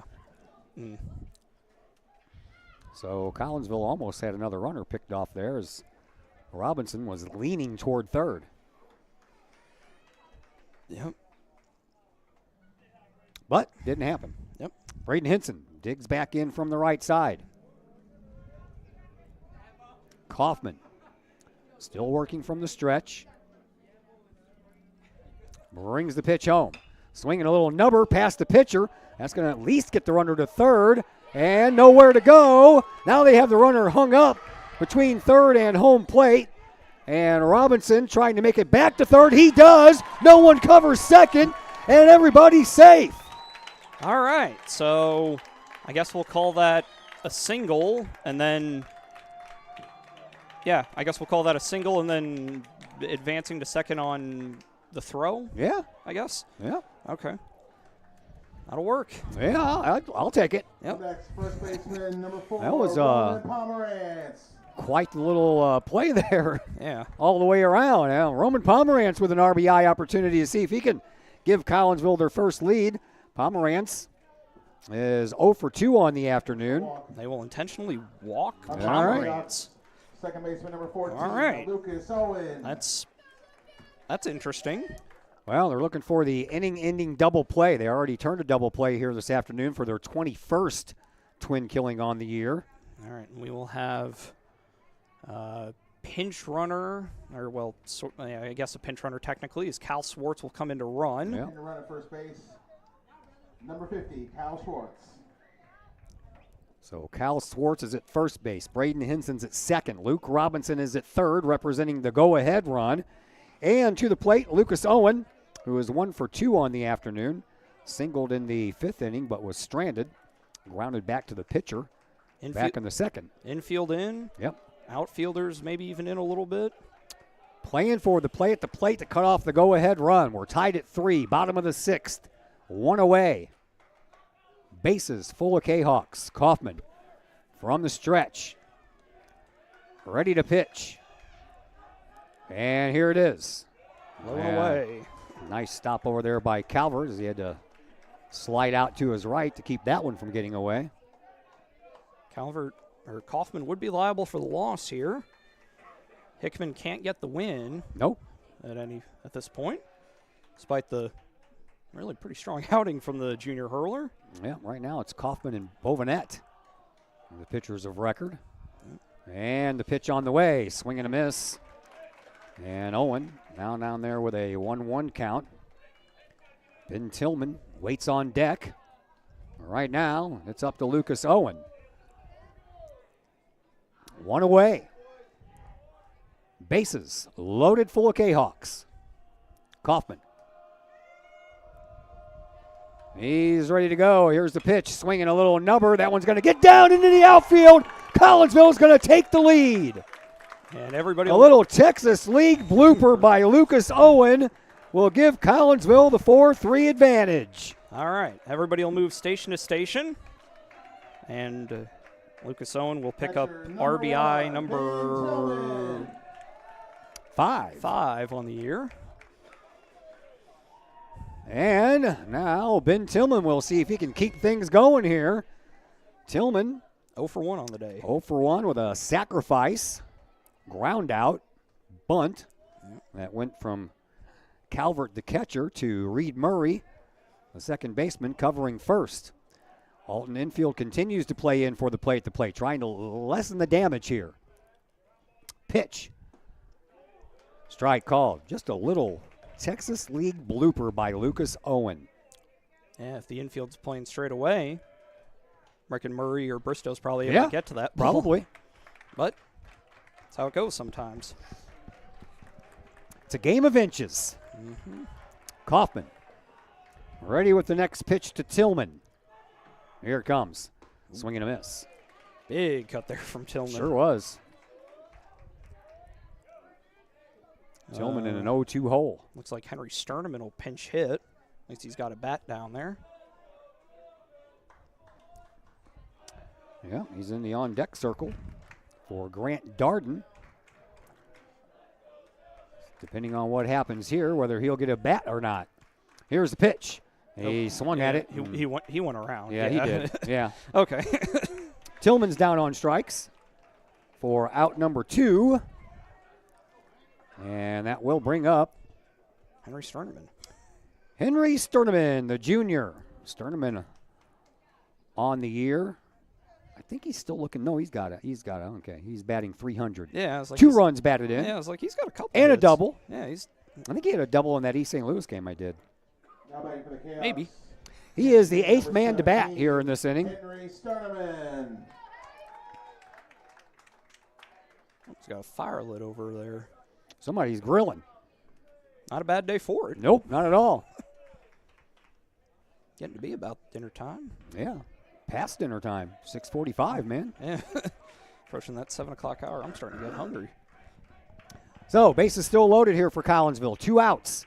Bottom of the 6th. Kahok's lead 4-3. Here's the pitch. Sterneman gets a hold of one. Sends it out, and it's going to be caught by Hogel. I thought for a minute it might have had enough to get over his head for a double, but it did not. Just a long out.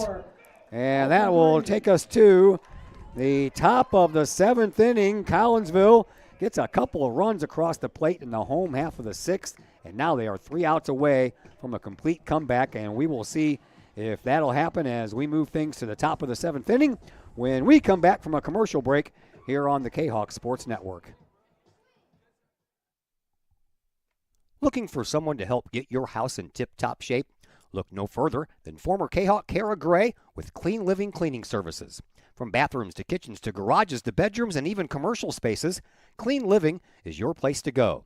Clean Living guarantees expert-level work done by expert-level cleaners. No matter how much grit, how much grime, let Clean Living shine. For more information, check out the Clean Living Cleaning Services on Facebook or call 618-979-9634. A clean space is a happy place. Clean Living Cleaning Services, 618-979-9634. Financial investments are very important, but so are the investments of time, patience, and encouragement our young athletes receive from their coaches, teachers, and mentors. Jason Regg, your Benjamin F. Edwards financial advisor, understands this. That's why Jason Regg is a proud supporter of your Collinsville Kahawks and the Kahok Sports Network, as well as the Kahok Educator of the Month Award. For all of your investment needs, see financial advisor and investment vice president Jason Regg at the Benjamin F. Edwards office in Collinsville, located at 1008 Vandalia Street, or call Jason Regg at 618-223-5215 or visit benjaminfedwards.com. Benjamin F. Edwards, member SIPC.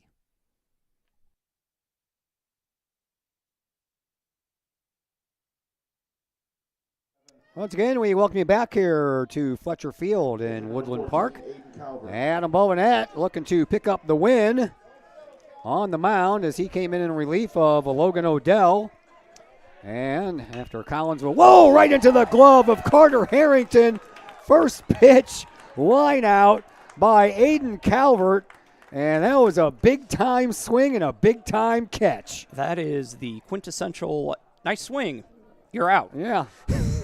Not a doubt there, man. First baseman number 15, Carson Bristow. That'll bring up Carson Bristow. Bristow doubled in his last at-bat, singled and scored in the third, and was the final out in the first inning. There's an off-speed pitch. Nice pitch there by Bovenette in there for a called strike.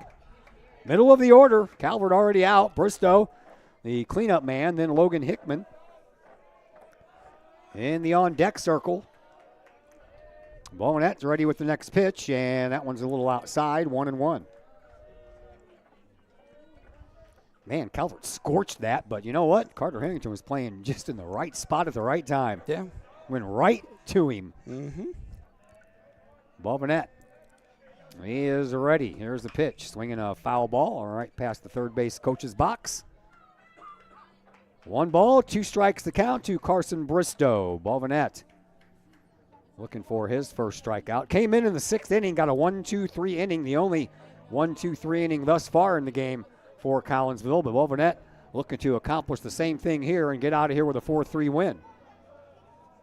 Adam looks into Tillman, has his sign, brings it home. Low. 2-2. Darden, by the way, did stay in to play shortstop after being pinch hit for by Sterneman. Yep. Next action for Alton will be against Collinsville. Yep. Turn Thursday. leg on Thursday. Collinsville will have a game tomorrow. Yep. So Freeburg. Yep. Take on the Midgets as the count is now 3-1. 3-2. 3-2. Full count to Carson Bristow. Bovanet would love to get him out here and not issue the free pass. Shakes off 2 pitches now by Tillman. Says yes to the third offering. And Bovanet ready to go. Here's the pitch, and that's outside. He did walk him. All right. So the tying run's on at first base here for Alton. For Hickman. Hickman has had a rough afternoon at the plate. Hickman is 0 for 3. 2 ground outs to Lucas Owen. Looks like we may have and a strikeout. Pinch hitter here, looks like. Either that or a runner. Somebody. Yeah, it looks like they're going to have a runner come in to provide a little bit more speed with that tying run being at first base. At 18? Looks like it. Ivan Ferrero? Yep. All right. Ivan Ferrero, the senior. And to run at first base for Alton, number 18. Ferrero Ivan Ferrero has not attempted a stolen base this year. All right.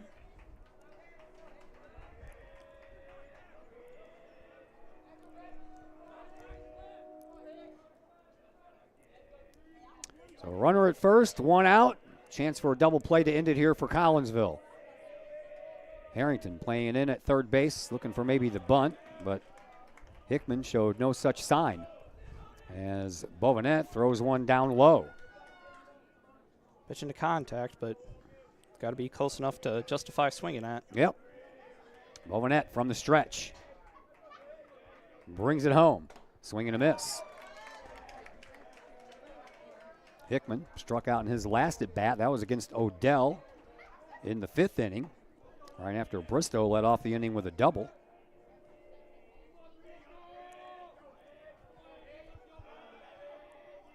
Bovanet ready. Swing and a chance for a double play. Darden short over to second for 1. Back to first, not in time. Pomerantz does a good job limiting that. So just 6-4 on the fielder's choice to get Ferrero. Hickman will move up to first, and that will bring up Reed Murray. Second baseman number 2, Reed Murray. Here is Reed Murray, as you mentioned, and Murray on the day has been on base twice. Reached on a error in the second, singled and scored in the second. Excuse me, reached on an error in the third, singled and scored in the second, and then lined out to the shortstop, Darden, in his last at bat. So 2 away, 1 more out. Collinsville can complete the comeback win. There's a pitch outside and low.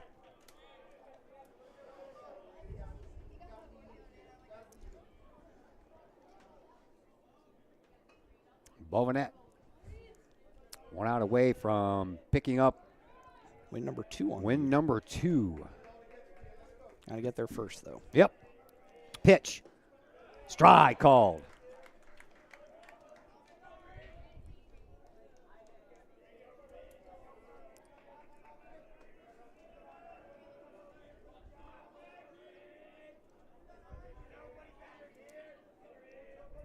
Bovanet brings the next one home. Ooh. Just missed. Yeah, he did. Trying to paint that outside corner, was just off the plate.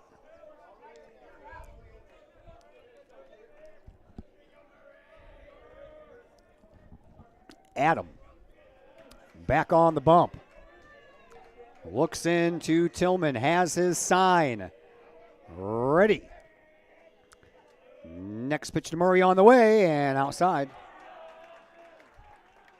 Just got to relax. Don't 3-1. I don't see Hickman trying to run at all or anything like that. Just pitch to contact. Yeah, Hickman doesn't have any stolen bases on the year. Yeah. Just just pitch to contact, you know? Yeah. It's a base hit, just get the next guy. You got room here. Bovanet ready. There you go. That one's in there for a strike. Full count. One more of those, we can call it a night. In about 2 hours and 15 minutes. Yeah. Thereabouts. 3-2 the count to Reed Murray. Bovinette ready with the pitch. And here it comes. Swinging a chance for Darden to end this. A little one-hopper. He's going to throw to first base, and he takes the throw offline. And Pomerantz had to dive for it onto the right field side of the bag. And Darden commits a costly error. But again, no harm done. No harm done. Not yet. Yeah, not yet. 7. Just get the next guy. No harm. No harm done in it. Just execute, right? Yep. So the tying run at third, the go-ahead run at second. Jackson Doris is 1 for 2 on the afternoon with a single, a walk, and a ground out. So that's the man you need to get. 2 outs. Bovinette, he's ready to go, and here's the pitch. Inside, called strike. Doris looked back at the umpire like, are you kidding? That pitch has been there. Yeah. That pitch has been a strike. I don't know if anybody loves it, but that pitch has been a strike. Bovinette ready with another delivery. That one's in the dirt. Nice stop there by Tillman. 1 ball, 1 strike, the count. Second error on the afternoon by Collinsville. Second one by Darden. Yeah.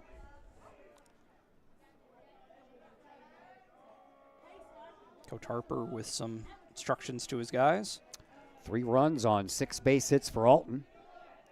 4 runs on 7 for Collinsville. Next pitch by Bovinette. To Doris is inside. Ball 2, 2-1.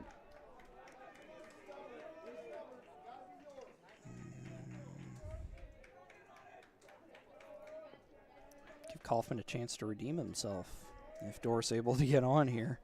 Yeah. After the down for the loss at this point. 2-1 the count. Bovinette ready with the next delivery. It's on the way. Swing and a miss. That'll even things out at 2-2. And once again, Collinsville is down to the final strike that they need to complete the comeback.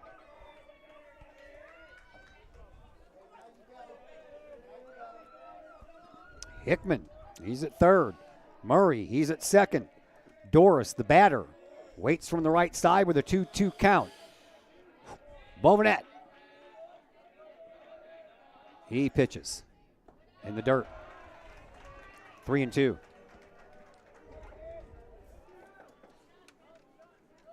Bovinette takes a little walk back behind the mound. Probably talking to himself. Come on, Adam, just one more strike. Come on. That's what he's talking to. That's what he's saying to himself. You know he is. Yeah, one more. Payoff pitch getting ready to come here. 3-2 the count to Doris. Bovinette. He pitches. Strike 3 called on the outside corner, and that's the ball game as Collinsville completes the win. 7 innings in the books, and Collinsville doesn't have to bother to bat in the bottom half of the 7th. Kahawks get 2 runs in the 4th, 2 runs in the 6th, after Alton scores single runs in the 2nd, 3rd, and 4th, and the Kahawks complete the comeback win. That's going to take us into our post-game show, brought to you today by Chiropractic Works in Collinsville, owned and operated by Dr. Chris McCluskey. He and his crew are focused on helping as many people as possible live high-quality lives, all through chiropractic care and wellness. You can give Dr. McCluskey a call, or you can go visit him. 410 Regency Center is where he's located. And you can give him a call if you want, 618-343-3602. Or you can go check him out online at chiropracticworkscollinsville.com. Post-game show. That's what's coming your way next on the Kahawk Sports Network. I'd like to introduce you to some incredible new technology we have available here at Chiropractic Works. The machine is known as an Invisired lipolaser machine. The Invisired machine emits a red light and red laser that combine in unison to go through the skin layers into the adipose or fat tissue and cause the cells to go ahead and metabolize themselves. The Invisired technology is the only machine that's FDA approved for fat loss, stimulates collagen and elastin, improves the function of the lymphatic system, boosts metabolism, and increases metabolic response. Typical response after the very first treatment is 1/2 to 2 inches of loss in body measurement. So if you think that this technology could help you accomplish any weight loss or aesthetic goals, we would be glad to have you come in for a consultation, get a first treatment, and experience the amazing benefits that Invisired offers.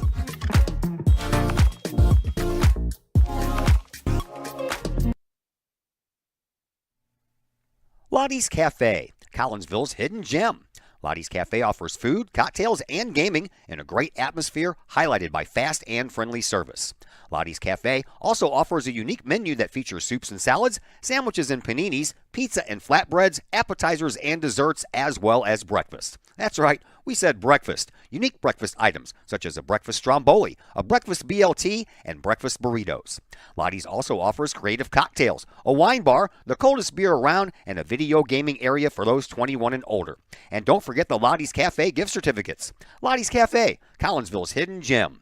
Check them out online at lottiescafe.com, on Facebook, or in person in the Strip next to the Walmart Neighborhood Market. Or call Lottie's Cafe at 618-223-8256. Lottie's Cafe, Collinsville's hidden gem. Projects in and around your home can be daunting and overwhelming. Take the stress out of those projects and let AW Indoor and Outdoor Solutions do all the heavy lifting. Former Kahok Adam Welly can help knock those projects off your list. From framing drywall, painting, and stairwork inside to deckwork, hardscapes, and concrete and retaining wall construction outside your home, including power washing and brush removal. Whatever the task, AW Indoor and Outdoor Solutions can help. Call Adam Welly for a free estimate at AW Indoor and Outdoor Solutions, 314-252-8010. That's 314-252-8010. I'd like to introduce you to some incredible new technology we have available here at Chiropractic Works. The machine is known as an Invisired lipolaser machine. The Invisired machine emits a red light and red laser that combine in unison to go through the skin layers into the adipose or fat tissue and cause the cells to go ahead and metabolize themselves. The Invisired technology is the only machine that's FDA approved for fat loss, stimulates collagen and elastin, improves the function of the lymphatic system, boosts metabolism, and increases metabolic response. Typical response after the very first treatment is 1/2 to 2 inches of loss in body measurement. So if you think that this technology could help you accomplish any weight loss or aesthetic goals, we would be glad to have you come in for a consultation, get a first treatment, and experience the amazing benefits that Invisired offers.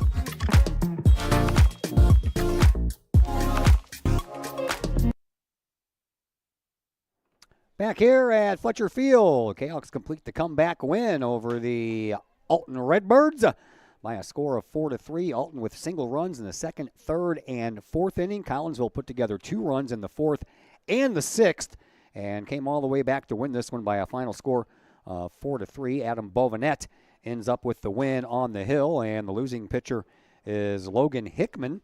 And Collinsville, they scored 4 runs on 7 hits, committed 2 errors, and left 5 base runners on base, while the Alton Redbirds picked up 3 runs on 6 hits. They committed 3 errors, and they left 10 base runners on base there, Zach Roseman. You leave 10 base runners on base, you're probably not going to win a lot of games. Yeah, I mean, they found their ways to get guys on, but weren't able to ever get that big inning. Odell was able to, even with at times maybe a little wild in terms of command, but was able to prevent the blow-up inning. And that's something, that's good because Logan's had a couple outings this year that have kind of turned into that big blow-up inning. Yeah. So all in all, a pretty solid outing from him, and then had him able to come in and do what he needed to do out of the pen, and offense was good. Henson 2 for 3 with 2 RBIs. Lucas Owen had 2 hits. And an RBI. Yeah, and another That RBI. Texas League blooper Yep. that gave Collinsville the go-ahead run. Luke Robinson also had a pretty good day. He reached base twice, had a RBI on a fielder's choice back in that 2-run sixth inning, and Braden Henson, as you mentioned, had that 2 RBI single to score the first 2 runs back in the 4th inning. Collinsville back in action tomorrow. They will take on Freeburg on the road before they continue their road swing with a rematch of these 2 schools up in Alton on Thursday. And as far as I am concerned, my next action for you all will come Thursday at Belleville West. Got a little boys volleyball for you. You have some volleyball tomorrow, don't you? Yes, volleyball tomorrow against, I've got Metro East Lutheran. You've got Belleville West. We'll see how those goes. Volleyball team looking okay so far. You know, it picked up a win, and I don't know a ton about Metro East Lutheran, but they beat Belleville West at Fletcher, didn't they? Yeah. All right. That they did. We'll see if they can do it on the road on Thursday. Zach Roseman, thanks a lot. Appreciate you. Yeah, no problem. All right, that is Zach Roseman. My name is Todd Duke. That's going to do it for us. Collinsville again wins this in comeback fashion by a final score of 4-3. And until Thursday, everyone have a fantastic rest of your Tuesday.